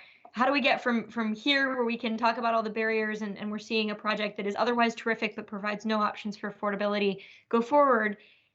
What's the journey to make sure the next time, hopefully we're considering one of these facilities, we have some tools or ways to help ensure that we're being inclusive of low-income folks?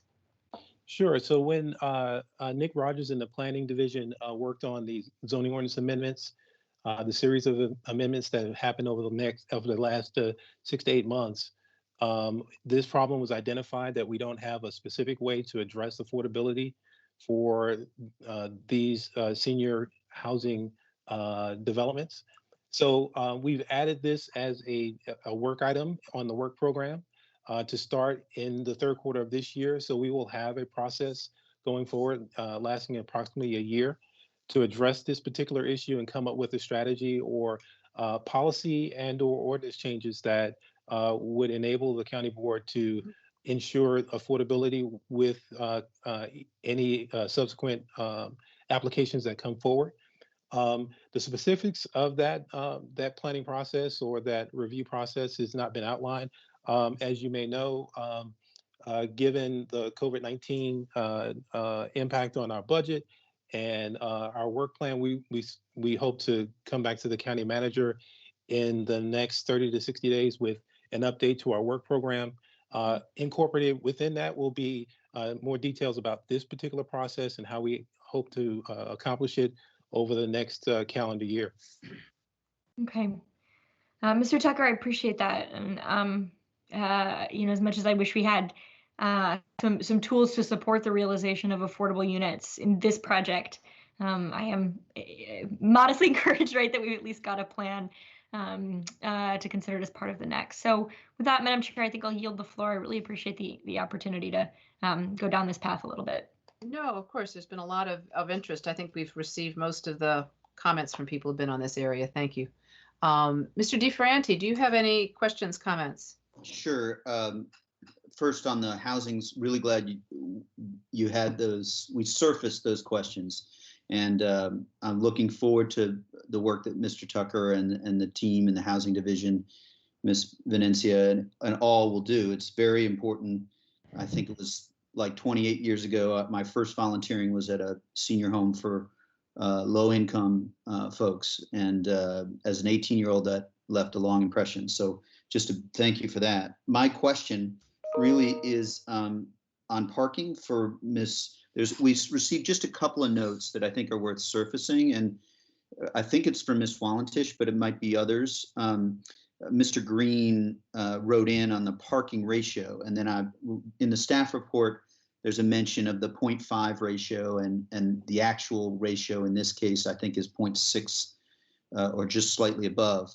I wondered if you could just sort of provide the policy thinking behind, I think it's fairly evident, but behind not requiring more than 0.5 given the type of facility that we're working on here. Sure, this is Chrissy. So you're speaking to the zoning ordinance requirement and why that is set at 0.5? Yeah, if you have background on that, I assume it's because of the population we're serving and that some portion of this population would not be likely to be using cars on a regular basis. Is that kind of the line of thinking to your knowledge? That's correct. Yes, that's correct. And this was all in the 2 phases of the zoning ordinance amendments that you all approved in 2019 for the elder care uses in general. And this was in phase 2, I think, that came before you in December to set that new parking ratio for assisted living uses at 0.5. And that is in light of, looking at what other jurisdictions do. I know they looked at other local jurisdictions and also just kind of the uses for these types of facilities and the contractors coming in. And you're right, the who's using cars and whatnot. So I think that is how that's set. I can follow up with you more so on exactly. I wasn't directly on the zoning ordinance amendments, but I think that was the line of thinking. It's set per bed, but it's to kind of speak to the contractors needed for how many people are in the facility. Sure, great. That certainly makes sense to me. So I don't have it. That's the one set of questions I had on parking, and I'm happy to yield if folks want to stick on that topic. I have a couple of questions that are related to the two other letters we got related to trees. Well, I think let's try this method. We'll just sort of stay on board member by board member rather than going back and forth. And we might decide we want to do it differently, but go ahead with your other questions. Sure. So we received one letter from Miss Durana, Karen Durana, with the Yorktown condominiums, and also a letter from Miss Broadbent. And they spoke about trees. One is on the western side, between the proposed project and the adjoining condominium. And then the other is on the north, on the Lee Highway side. And looking at the staff report, there's a plan for protection of trees. I could use a reminder and a refresher on, in the course of SPRC, in the course of the discussion, why there was, in the end, we stuck with the protection and didn't feel or didn't quite think that adding western edge or northern larger trees was appropriate. I'm mindful of the protection being there, so I wondered if one of staff could, maybe you, Ms. Walentish, but one of staff could speak to that, to the issue of trees in those two areas. Sure. So on the western edge that borders the Yorktown condominium building, the applicant is working on off-site improvements with that property owner. So they're providing, I believe there's some arrangement where they are rebuilding the fence that's currently there once the artist site is constructed. And they are providing plantings on site, on the artist site, to help block any sort of, disturbance there. And again, there are off-site discussions between the two property owners, and that might include more plannings, but that's between those artists and Yorktown. As far as Lee Highway, there were additional, I think, very last minute changes to the streetscape along Lee Highway to actually add, I think it was 1 or 2 more trees along the streetscape. We're shifting some things around there, trying to make the tree pits a certain dimension, and the applicant was able to add in 1 or 2 more street trees along Lee Highway. So we think that will help aid to some of the light and pollution that some of the Tazewell Court residents were concerned about. But otherwise, it will be standard tree dimensions. There are other factors that go in there as far as how trees are added to streetscapes. So we are sticking mostly with the county standards there. Great. So I don't know if I do want to give just the opportunity. I'm looking at the dates of these 2 letters. They're February 25th and 22nd. And I don't know if there's anything that Mr. Hicks or the applicant would want to add on this topic. Don't know if there was an update that you sort of referred to as possible in this area from Mr. Hicks. Sure. This is Jay. In the instance of the western boundary that we share with Yorktown, we've offered to replace the fence. It's Yorktown's fence, and reimburse them for that. Also landscaping, and also a couple of hours with our landscape architect to help inform a design. It's a tight area to work in, given the distance between the property line and their parking lot. That's their side of the property line. On our side of the property line, we've got a bit going on because that's where we have it. It's grassed, but underneath that grass is a very strong supportive substructure that allows an emergency vehicle, a fire truck, to pull onto it. So we need to be mindful of that. But between that submerged, grass submerged lane and our property boundary, we've worked with our landscape architect in Yorktown to say, how can we exceed ordinance minimums, plant as much as we can there that provides screening, a variety of species to not make it look monolithic. Like I say, exceed the ordinance in terms of sizes and space in such a way that you get as much bang for your dollar today, but are mindful of crowding conditions for trees in the future. So I feel pretty good about what we've done there. And street trees, that's a different topic, but obviously we've planted many street trees and have been very compliant with staff vis-a-vis how they conform or conflict with other public improvements in that area. Great, thank you. That's all I had, Madam Chair. Appreciate it. Thank you, Mr. DeFranti. Mr. Dorsey. Thank you, Madam Chair. I'd like to actually go back to the affordability conversation that Ms. Crystal started. So I do want to make sure I'm understanding, Mr. Tucker, you talked earlier about the auxiliary grant program, in effect canceling out our Arlington local housing grant program. And just so I'm clear, for our housing grants currently for non-assisted living circumstances, one's housing grant may be reduced if you have supplemental forms of income, but don't in effect cancel them out. So can you just speak more about how this relates to housing grants and auxiliary grants in terms of how we view it? Now, my understanding is my, in our conversations with DHS staff and how the program is set up and what the program guidance is. And so my understanding is that if there are other forms of federal or state assistance that someone might qualify for, then those are the measures of first resort. And so in that case, housing grant would not be available to that person. So again, this could just be a program change that might be necessary to allow housing grant to be used in conjunction with the state auxiliary grant funding, but that is not in place at this time. Okay, but I do believe that that's in contrast to the way the grant is administered to other eligible populations. So I'll definitely be interested in looking to understand why there's that nuance in how the program is administered to people in assisted living facilities. Beyond that, this is a reminder, as this project has brought with it, one, the recognition that there's a great need for more of these facilities for our senior population, and two, that very few of them are available for people who are income constrained.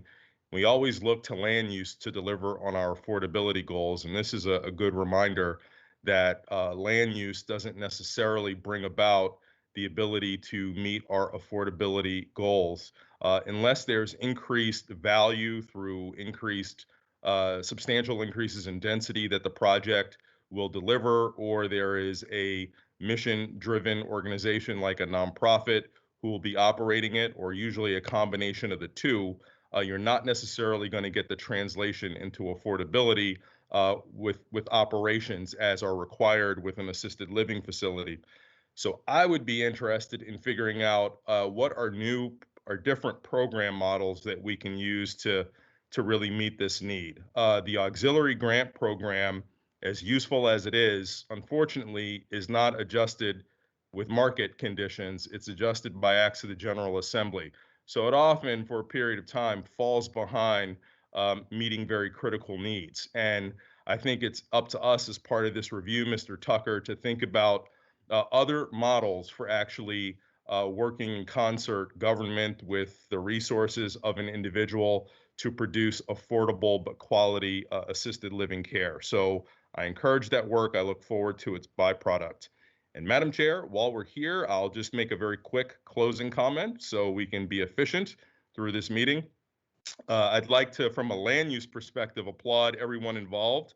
I think this is an infill development that very much respects its neighbors, very much adheres to sustainability principles that we value. It certainly looks good and will add value in terms of supporting our senior population seeking assisted living services who are finding it very difficult to get those close by. So it's a useful addition to our housing stock, and I applaud the public process that went into what is a relatively well-received project all around. Congrats. Thank you, Mr. Dorsey. We'll go backwards. Mr. DiFerranti, any closing remarks or final questions that you've got? Yes, just two closing thoughts.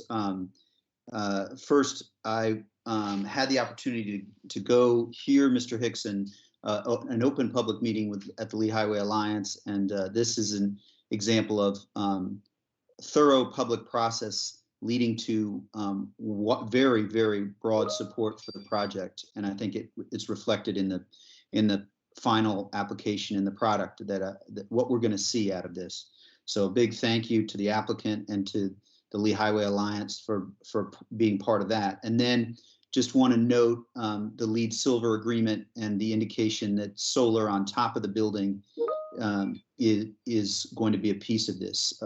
That's a component of this project that I also very much appreciate. Happy to support this. Thank you. Thank you. Ms. Crystal, any final questions or concluding remarks you'd like to make? Thanks for the opportunity. I think I had a chance to mostly do that during my opening in somewhat unusual order. So I'll yield the floor, but thanks to Madam Chair. That's fine. Just wanted to check back with you. So thank you very much. And I have not, all of my questions really have been covered. And I think it's great. We sort of surfaced in somewhat a tangential issue about affordable housing for seniors. I also find myself wondering if there are going to be some effects on these projects due to the virus and any changes that we'll need to make on how the buildings are constructed. Probably not, but it's an interesting time we're living in, and construction costs also may change. So there's a lot changing in our world and a lot to look at. So thank you for surfacing that. I appreciate too the remarks about how much the applicant went through working back and forth with our commissions. I think how effective you were at that and responsive is shown in the support that you got from the commissions. It's actually a pretty unusual, solid support from commissions. Often there's a little bit more division from our folks. Arlingtonians often have a lot of different opinions about things. And then though I love the biophilic design, the parking underneath the building, that's great. And what's one thing that, so both my parents have been birders. So the bird safety glass, I really appreciate putting in there and appreciate hearing about that. So I think it's overall a great project. Pleased to move forward with it. And if there are no more comments, I will call for a vote. All in favor, please say aye. And Mr. Dorsey? Aye. Mr. DiFerranti? Aye. Ms. Crystal? Aye. Ms. Garvey? Aye. And the motion passes 4-0. Congratulations, everyone. Thank you, everyone, for participating and working this through. I think it really shows what good cooperation can do, and I think it looks like a great project. And look forward to future discussions about affordable health care for older folks, of which I have a personal interest in that issue. Thank you. All right, I think that brings us to our second and I believe final item for today. Madam Clerk, would you like to call the next agenda item, please? Yes, the next item is item 39, the use permit for a drive-through window for a fast food restaurant located at 4834 Lee Highway.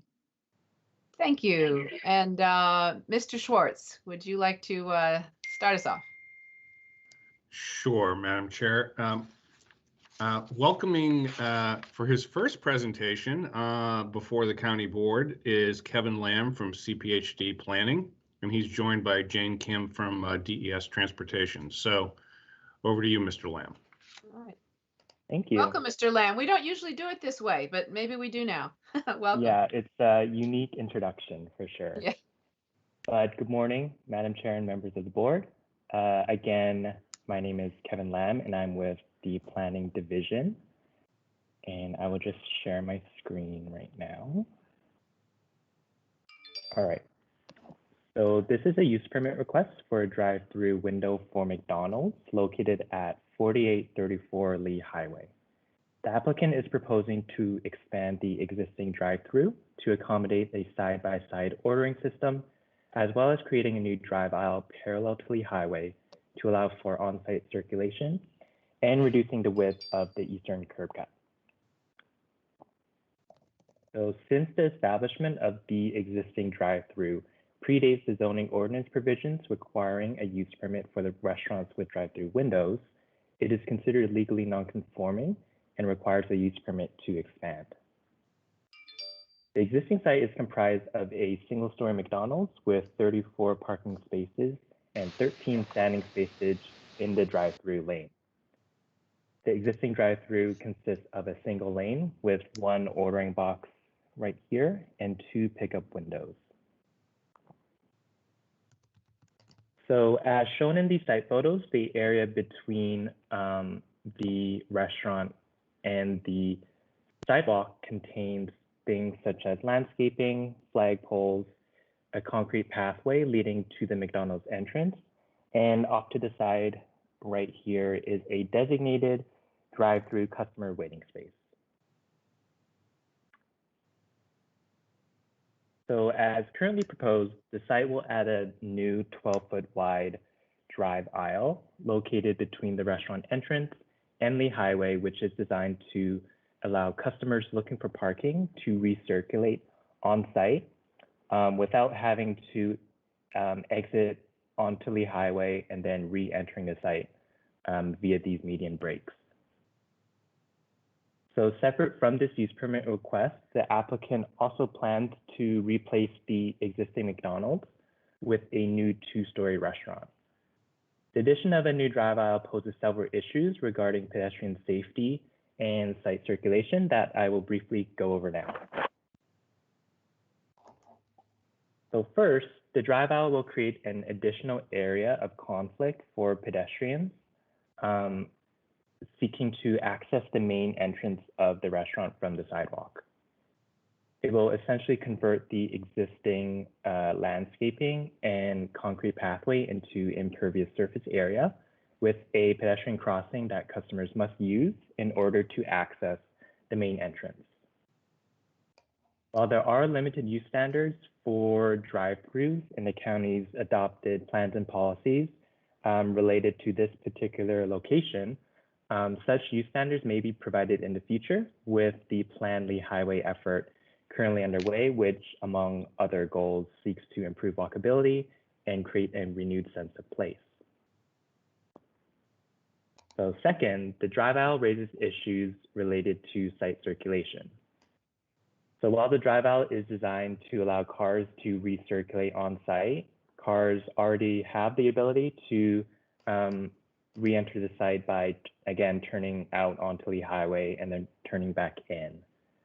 This is likely the practice today since no drive aisle currently exists right here. There is also the potential for additional backup on site with cars stacked up waiting in the drive-through lane, blocking cars in the drive aisle trying to recirculate.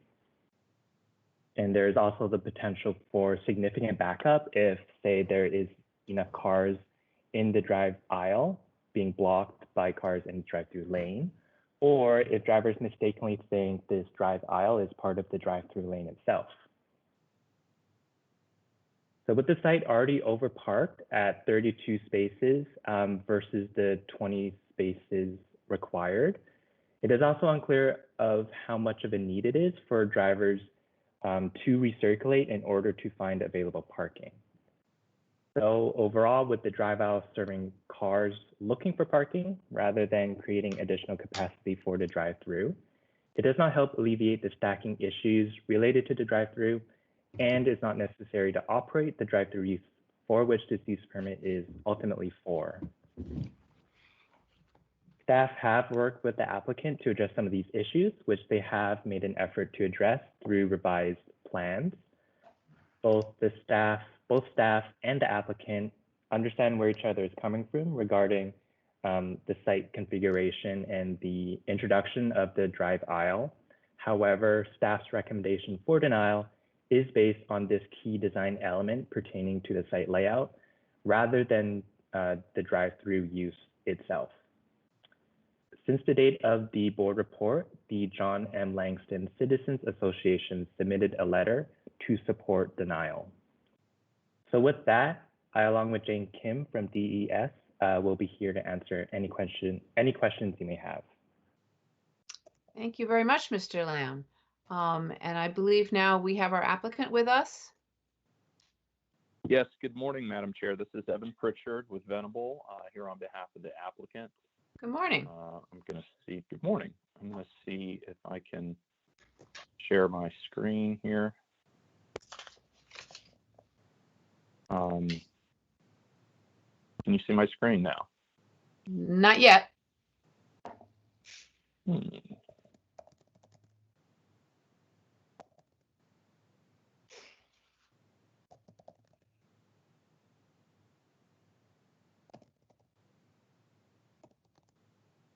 Can you see it now? I'm very sorry to say no. I'm so sorry. I thought. That's I all did right. not It's think okay. that, We're all figuring this out. I don't know if our staff can help you.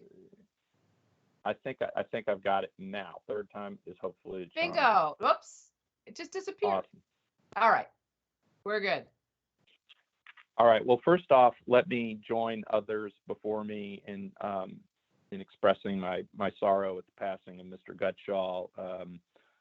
You know, he was obviously a fantastic board member, and earlier as a member of the Planning Commission and Transportation Commission, just a real asset for Arlington County, and just a really great guy. So my condolences to the board and to Mr. Gutschall's family.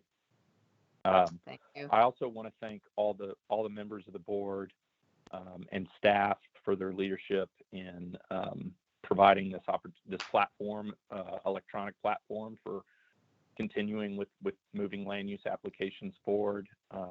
And not COVID-19 related emergency matters the board is taking up, but it's obviously very important to the community and to the applicants. So we really appreciate you moving forward with applications such as this. Got a short presentation. Mr. Lamb did a great job of sort of summarizing the application, but I'll just go through a few things by way of introduction. C2 commercial zoning, where the property is currently zoned. As he mentioned, there's no use permit for the drive-through because this is a very old McDonald's restaurant established around 1962, and we believe operating with a drive-through since at least 1966. You can see how the existing conditions versus the proposed conditions are not very different in terms of the square footage or the number of seats. The big difference here is that we would go from a one-story building to a two-story building, resulting in a smaller building footprint, and that's going to allow us to add more landscaping and create sort of a smaller building footprint. It's going to have a lot of stormwater management benefits over the existing store design. I'm going to hand it over to our civil engineer with Bowler, John Carnes, who's going to walk you through sort of the existing conditions, our proposal as we originally filed it, and then the refined proposal that you actually have before you. And John, if you want to take over at this point, I'll just advance the slides following your lead. Yeah, thanks, Evan. Am I audible? You absolutely are. Welcome. Thank you. All right. So starting with the image that you're seeing on your screen right now, and my name is John Carnes, by the way, I'm with Bowler, DC. You're looking at the existing site with the existing drive-through configuration. You can see the very wide curb cuts, particularly on the right east side of the site, and the single drive-through ordering point, which is on the bottom left-hand corner of the building. Could you advance to the next slide, please? Okay, so the original proposal had this recirculation lane up front. The original point of this This approval is for the side-by-side ordering points, which is on the west side of the building. The original proposal, much of which is maintained with the current version, also includes a variety of site improvements. The one item that we're probably going to be talking about a lot today is the recirculation lane shown at the top, which we took feedback about. Could you advance to the next slide, please? So what you've got here is the recirculation lane drop from that 18 feet to a 12-foot width, 12 feet being the minimum we believe would be safely traversable by traffic. You're looking at the improved landscaping on site as well, which includes preservation of 3 existing trees and planting of 15 additional trees, as well as ground level plantings and landscaping throughout the site. The building is now aligned with Lee Highway. You can see that the north facade aligns west to east with Lee Highway, trying to better fit into the surrounding infrastructure.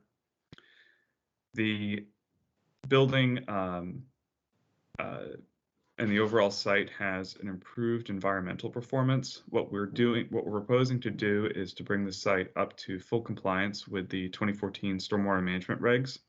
This is for both Virginia and Arlington. And we're doing this by proposing a new proprietary filter device that will be designed and installed on site.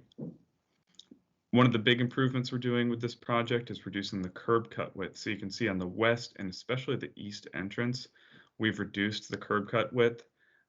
This improves pedestrian safety by minimizing the length of the crosswalk that pedestrians traveling west and east on the south side of Lee Highway would have to cut across the driveway. You've also got improved circulation and pedestrian safety within the site, and this speaks to the recirculation lane as well as some other items. What we're showing is crosswalks both from the main right-of-way, which is the existing sidewalk running west to east in Lee Highway, from the parking on the west side and from the parking on the east side of the proposed site, which have crosswalks and sidewalks respectively. What we're doing with this recirculation lane is essentially a series of things.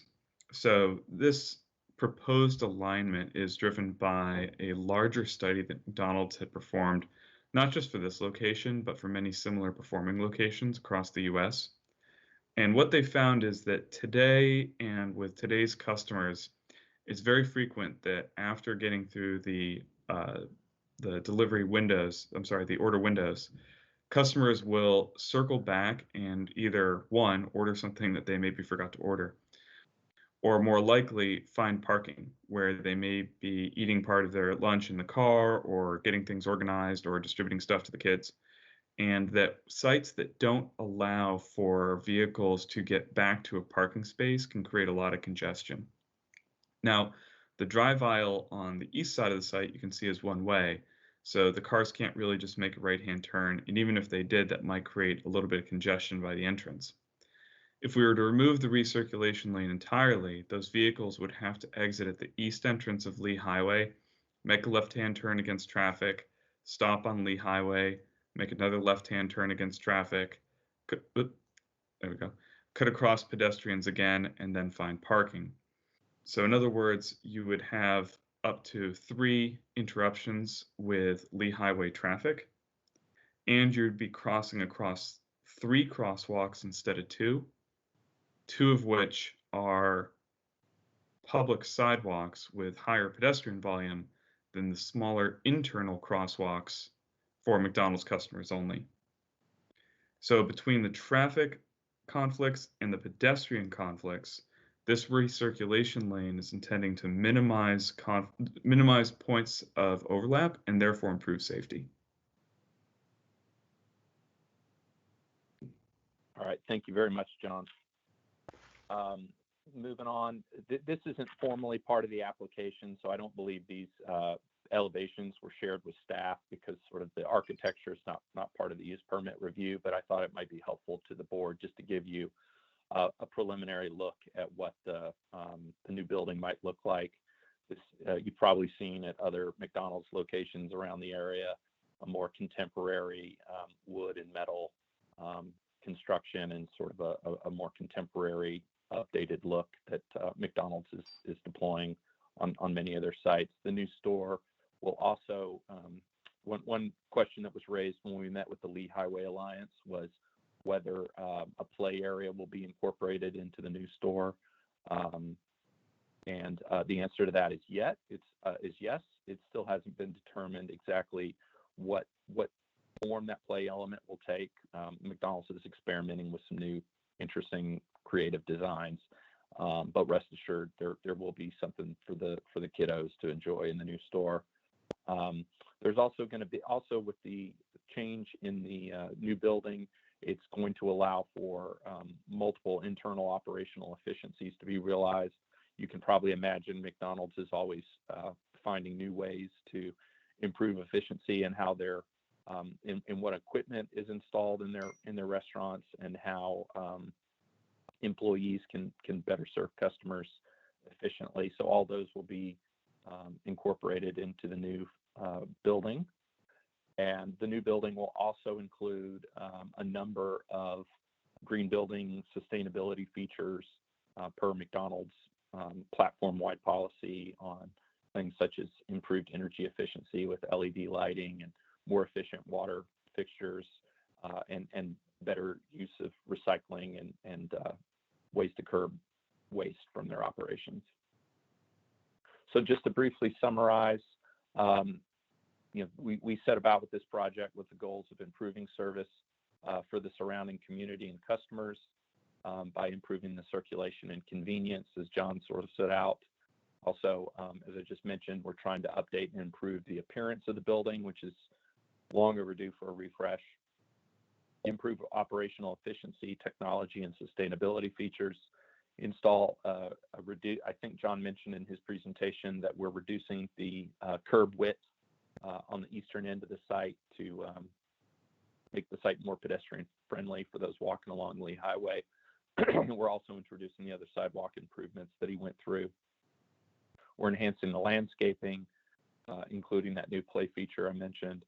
And incidentally, I know that as Mr. Lamb mentioned, the neighboring Langston Civic Association did express the same concerns staff have with the recirculation lane. But we did have a very pleasant conversation with them and are committed to work with them on restoring a mural at the neighboring Langston Center that's on the wall that is shared between the community center and the restaurant. So we look forward to continuing to work with them on that. And we didn't come into this. We're a little. We would have preferred to have a positive staff report. We're happy to have staff support for most elements of this application. However, we did feel that the reduced width recirculation lane was an important enough matter to McDonald's on a platform-wide level based on our experience to bring it to the board for discussion. So that concludes our presentation, and we're happy to answer any questions you might have. All right, thank you, Mr. Pritchard. Madam Clerk, do we have any commissions here today with us? We do not for this item, Madam Chair. Okay, thank you. And do we have any speakers from the public? We do. We have one public speaker. Okay. Mr. Harris. Mr. Harris. Can you hear me? Yes, we can. Again, Arlington has become an epicenter of CV-19 infection because of both growth for the sake of growth, mixed-use redevelopment, and increased social crowding approved by you and your predecessors. Allowing additional drive-through traffic at fast food restaurants reduces social crowding. As you know, Arlington CV-19 testing is based on drive-throughs by motor vehicles. But county government's addiction to new urbanism and new urbanism charade components, car-free diet, result in irrational and irresponsible situations, from massive commuting by a workforce that's been gentrified out of the county, to parents who live a block or two from a school, dropping off and picking up students, to the sheriff's department controlling traffic in and out of a car wash on Glebe Road, to you approving thousands of new parking spaces every year, to site plan approvals, to county staff who won't and don't live in the county, facilitating any and all urbanist infill programs and projects. The county board and county government are totally responsible for Arlington becoming an epicenter of CV-19 infections, based on your irrational and irresponsible facilitation of your infill redevelopment agenda and your increased social crowding agenda over the public health of Arlington residents.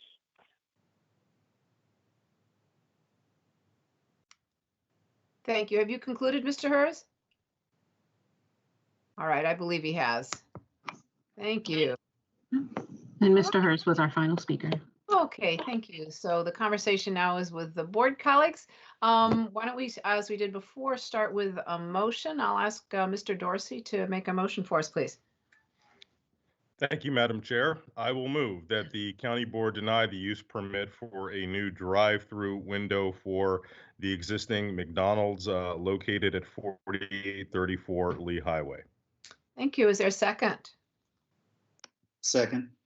Thank you, Mr. DeFranti. Mr. Dorsey, would you like to speak to your motion, ask questions, etc.?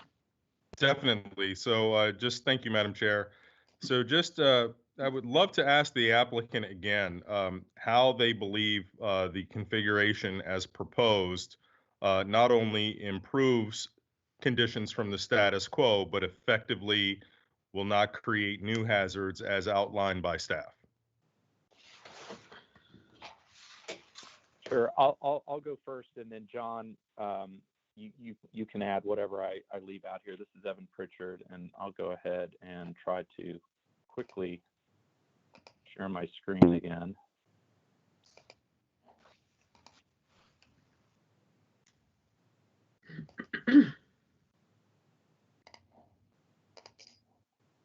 Okay, can everyone see that? Yeah, I think we can see it okay. Okay, great. Well, so just to reiterate, I mean, the fundamental disagreement we have on the pedestrian safety is that, as John mentioned, it's not uncommon to have someone come out here and realize they got the wrong milkshake or forgot the ketchup or whatever the case may be. Without having this recirculation lane, somebody is going to most likely come out here, have to go out on the Lee Highway. They're going to cross the sidewalk where most of the pedestrian traffic obviously is going to be moving along Lee Highway. They're going to have to cross the sidewalk right here, make a left into oncoming traffic, and then come back and break the sidewalk here. Again, you know, the notion here is that staying internal to the site and just having to cross a striped pedestrian passageway here is a far safer situation for pedestrians. It also is safer not to have to avoid unnecessary left turns onto Lee Highway where that can be avoided, and just provides better convenience for customers. So for those reasons, we feel like it's safer. One thing we may not have talked about is Mr. Lamb talked about a potential for traffic backing up in the drive-through and preventing someone from coming through here.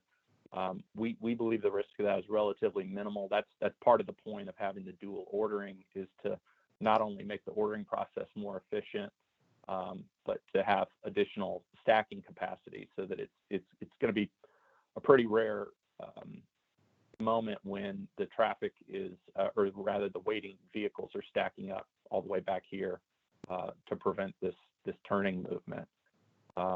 So for those reasons, we feel like this is actually not only more efficient, but safer for all concerned. John, did you have anything you wanted to add beyond that? Not much. I think that's a great summary, Evan. So yes, by not having the recirculation lane, you would force 2 left-hand turn vehicle movements, one onto Lee Highway and one off for all the cars that will come back to find parking. Those cars, unfortunately, based on the extensive studies that McDonald's does across the country, are an inevitability. So that's the first point, is the left-hand turns. The second point, which we believe is a more salient one, is or a more critical one, is the crossing with the pedestrians traveling west to east, east to west along Lee Highway. You're avoiding 2 additional conflicts with those pedestrians with this recirculation lane. May I add one thing? Can you hear me? Yes. Yeah, this is Joe Curto from McDonald's. Also, with our new normal with CV19, the desire not to come into the stores is being assessed. Is that going to be a new norm for us? So the recirculation to park, instead of coming in and purchasing or sitting, we're in the process of evaluating ourselves to see what type of impact that will have ongoing, not knowing what the new norms are. So we feel that that already concern that we have will probably worsen when it comes to, not worsen, but will come to a reality of people coming through the drive-through, then looking for a spot for the kids or just to sit and spend a couple of minutes and eat. So that actually this has all been very helpful, and it leads to my next question. In many ways, this seems like a solution to what you've identified as past issues, and I'm more looking at what's likely to be the way in which this store is accessed in the future. And you, like many others, are utilizing app-based ordering where people are able to park and grab and go, get their stuff brought to their car. And I'm wondering if you could even look at a different view of this site based on where you're heading in the future, as opposed to how you've operated in the past, where if the issue is efficiency, it seems like it's much more efficient to have people, and not to mention sustainable, to have people pull into a space, where they can turn off the engine and not idle in drive-throughs, and have their food brought to them in an efficient way. Is that where you're headed in the future? That I can't talk to. That is probably those type of things are determined in our research and development areas up in Chicago. But there are a couple of spaces that typically are pull forward spaces for people for people who order online, where the product will be brought to them. But at this point, that's the extent of what I know concerning that. Okay. Madam Chair, no other questions for anyone, and I'll just take this opportunity to just speak to why I made the motion to deny. I think, as I just stated, this pretty much from the company's perspective maybe solves a past problem, but doesn't look towards future operations, and certainly is not a necessary improvement for traffic flows on Lee Highway, or as well as impacts to the surrounding neighborhood. This is a fairly large site, and given that the store is looking to remodel, redevelop, or whatever the plans are, I really think a different look can certainly be employed that meets the concerns that have been articulated by staff. But this doesn't quite do it. So for those reasons, I am moving to deny this use permit application. Thank you very much, Mr. Dorsey. Ms. Crystal, I can see you on my screen. Would you like to, you have any questions, comments? Thanks. I do have just a very basic question, I think mostly for our staff, although if the applicant wants to chime in. Appreciate seeing a number of other improvements to the site. In fact, a pretty total redesign that's proposed as part of this project. Could Mr. Lim or our staff just tell me, these elements of the redesign may in fact move forward even with denial of the drive-through special exception in specific? Is that right?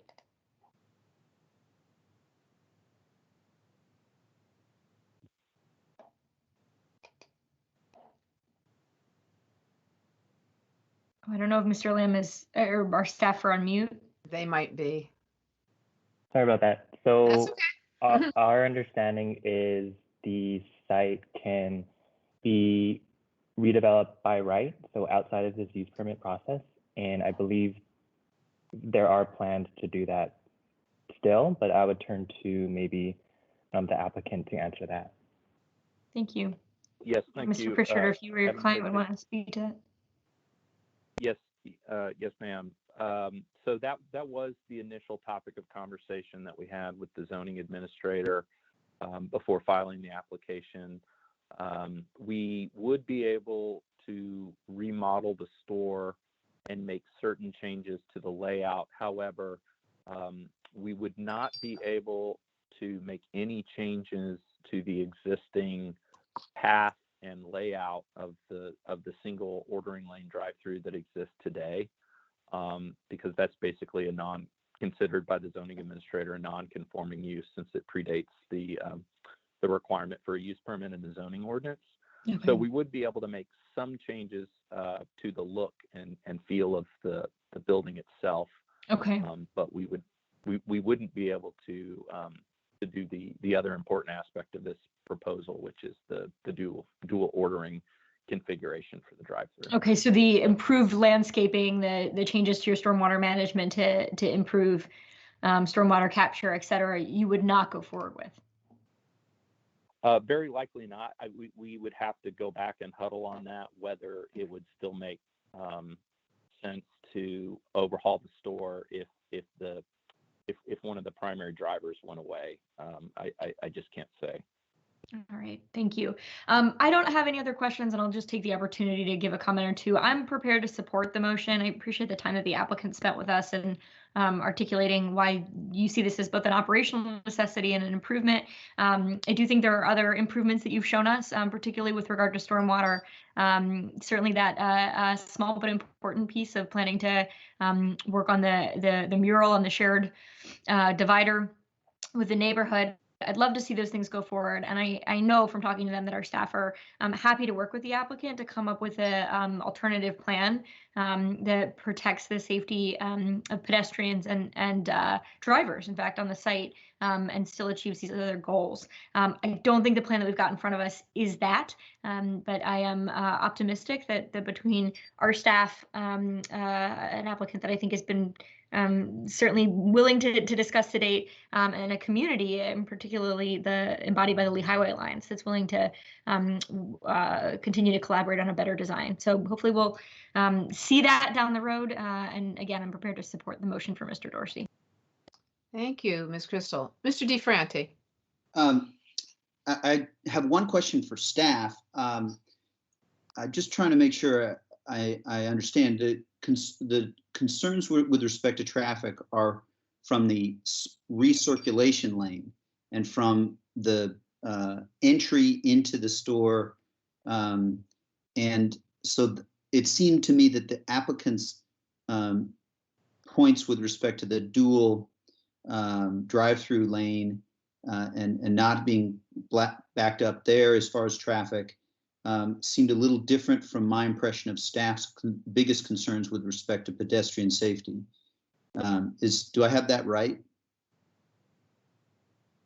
I guess it would be for Mr. Lamb. Yeah, so I think we have identified the potential for backup and congestion in that drive aisle because a lot of the time with the drive-through lane, there are a lot of cars stacking even out onto Lee Highway. That has been a concern of ours. So we identified the potential for this backup causing backup in the drive-through lane, blocking cars trying to exit the drive aisle. And if in fact there are enough cars in the drive aisle, it could just create more congestion than is necessary. Got it. Okay, well then I'm prepared to support the motion. I do see benefits to a second drive-through area where you order, but I'm concerned about the pedestrian safety and the consistency with the other plans. So appreciate the applicant being willing to work on this, and just want to make sure that the consequences of denial, I think the applicant is aware of that, but would like to see a solution. I'm not prepared to support the application at this time as it's drawn forth because of staff's concerns. Thank you, Mr. DeFerranti. Any further questions or discussions from my board colleagues you want to add? All right. Madam Chair? Yes. Mr. Dorsey? May I be recognized? No, this is Evan. Can I be recognized? Yeah, Mr. Pritchard, sorry. Thank you. And thank you for all the comments of your fellow board members, especially Mr. DeFerranti pointing out the consequences. And I assume he's alluding to the fact that a use permit denial would require us to wait a year to be heard again, except on board motion. And so if in light of that, since the board is sounding very much inclined to deny the application, I'd ask that the board consider deferring this matter until the May hearing to give us a chance to go back with Mr. Curto and his higher ups in Chicago to sort of reevaluate the significant, how critical the circulation lane is to us, and give us a chance to come back to staff with a revised design. All right, so you'd like to come back next month. So you're changing your request. Just check with our attorney counsel that we could do that today if we so choose, and then they could come back next month. Madam Chairman, excuse me, I'm sorry, I'm trying to bring myself into reality here. You certainly can defer action on the pending motion. And to the extent that the applicant has revisions to the application or would suggest another course of action, you can deal with the motion that is on the table at the time. You can withdraw the motion or whatever. But yes, I think what you would offer is a substitute motion now to defer, and that would be the action to take. Madam Chair, may I ask a question of the applicant? Oh, absolutely. Go ahead. So our May meeting is in, I believe, less than a month. Is that meaningfully enough time to actually come back? I think you've probably gotten this sense from our staff, from letters from the public, and from our conversation, that we would expect this design to be pretty significantly reworked. So you all are optimistic you could do that in less than a month's time? I'll ask Mr. Carnes to confirm, but my understanding is that we could eliminate the recirculation lane. I think we could have a pretty quick conversation internally, and Mr. Curto, correct me if I'm wrong, but we could get direction from corporate relatively quickly, and I believe Bowler has the ability to provide staff with an updated design in just a few days. Is that right? Yes, that's correct. And all these decisions are local decisions here. So by all means, we can do that very quickly. All right, I'm starting to see what's been going on. Mr. Manager, yes? This is Christian Dorsey. So I have a question for the applicant. Given that staff has been consistent in voicing their concerns, and this has been known for over 2 weeks what the staff recommendation was going to be, and in fact, this meeting was postponed by a week, why are we in the position where the commitment to offer alternative designs is only surfacing today, as opposed to in the intervening period? Because we did feel strongly enough about the desirability from a McDonald's standpoint for the recirculation lane, and we still feel that the pedestrian safety concern is better addressed with the recirculation lane. Given the situation with the coronavirus, we did not have an opportunity to meet with the board members and get their opinions on the situation. We did. You're correct, Mr. Dorsey. We have known for some time. Staff has been very clear on their position. We did want to hear directly from the board members on this subject, and now that we have, we're prepared to go back to people who aren't on this call to relay that and reconsider the design. But we were directed to come here today and present the application as we did. And you were directed by Chicago, is that correct? I'll let Mr. Curto identify where the folks are, but who he reports to. Yeah, no, the Chicago comment I made was based on any future research and development. All decisions in this matter were made locally in the region here. Okay, Mr. Manager, and I do want to say, Mr. Pritchard, which I hope you know, we have been making ourselves very available, and we're willing to meet with applicants if necessary virtually, as we've been doing other ways. So I hope you realize that moving forward, that we're doing as much as we can to continue to operate as we usually do. We just are doing it on camera. Mr. Schwartz, have you got a comment you'd like to make? The only thing I would note is that if the board chooses to defer, I would do it till the June meeting, because I think we could, this is just for me speaking, I can only take one more of these conversations, and I just wouldn't want to have to talk about it again in May and June. I absolutely am sympathetic to that. All right. Madam Chair? Yes, Mr. Dorsey. So I'm willing to withdraw my motion if it's the will of colleagues to hear this at a later date, but actually I don't believe it's appropriate for us to hear this before July. If there's going to be a substantive change to what has been presented, I would like for that to be socialized with the community to the greatest extent possible after we foresee an easing of strict stay-at-home orders, which we expect will conclude on June 10th, at least at the present time. That should allow enough time for there to be some significant sharing of this proposal socialized within the affected civic associations and communities, so that we can really get useful public comment. So I'm willing to withdraw the motion, but can only, I think, support a deferral until July at the earliest. Thank you. Does the seconder of the motion agree to withdraw the motion? Yes. Thank you, Mr. DeFranti. Mr. Dorsey, do you want to make a new substitute motion?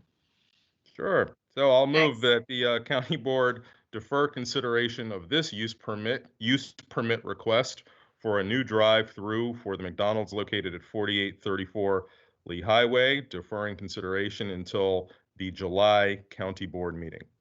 Thank you, and I'll actually second that. I think, Mr. Dorsey, you make very good points about allowing the community to actually comment on this, which I think is important. And I also think we're hearing a bit of plea for staff that they've got a lot going on. They're getting a little tired of spending a lot of time on this right now. So I'm willing to put it off for a little while. And I think it would be great if the applicant if this passes, if the applicant can get their substitute plans together quickly, and allow us to look at it. But I think not having it come before the board until July is just fine. Any other comments on the substitute motion, which we have before us? Yeah, Madam Chair, if I may, I'm prepared to support it, right? I mentioned in my own comments that I hope we see a better version of this that establishes all of the community's goals as well as the applicants, and obviously need to make good on that. I guess I just hope to communicate that I think staff has been very clear throughout their conversations with the applicant about what needs to change, and I hope if we're prepared to vote again on July to approve, those significant changes have been made, and we're not having another difficult conversation where the community and our staff are at odds with what the applicant is trying to do. That said, I think July is plenty of time to rework this design, and look forward to hopefully seeing everyone in person then. Okay, great. Thank you. Mr. DeFranti, anything more? No, I'm good. All right. Okay, and I'm just going to check with our attorney, because I'm not a parliamentarian. I think Mr. Dorsey, as we've done it correctly, the motion's been moved. We've got a substitute. We only have to vote once. Is that correct? Yes, he withdrew the motion, so you're good to go just on this one. Excellent. All right, colleagues, all in favor of the substitute motion before us, please say aye. Mr. Dorsey? Aye. Ms. Crystal? Aye. Mr. DeFranti? Aye. Ms. Garvey? Aye. Motion passes 4-0. All right, this is deferred until July. Madam Clerk, is there anything more to come before the board? No, there is not. All right. I think, colleagues, we are concluded with our first, I guess, completely virtual regular board meeting. Thank you all very much. Thanks, folks, for the patience with our technology. I think we're working this out. Appreciate it. Everybody stay well. We're adjourned. Recessed until Tuesday.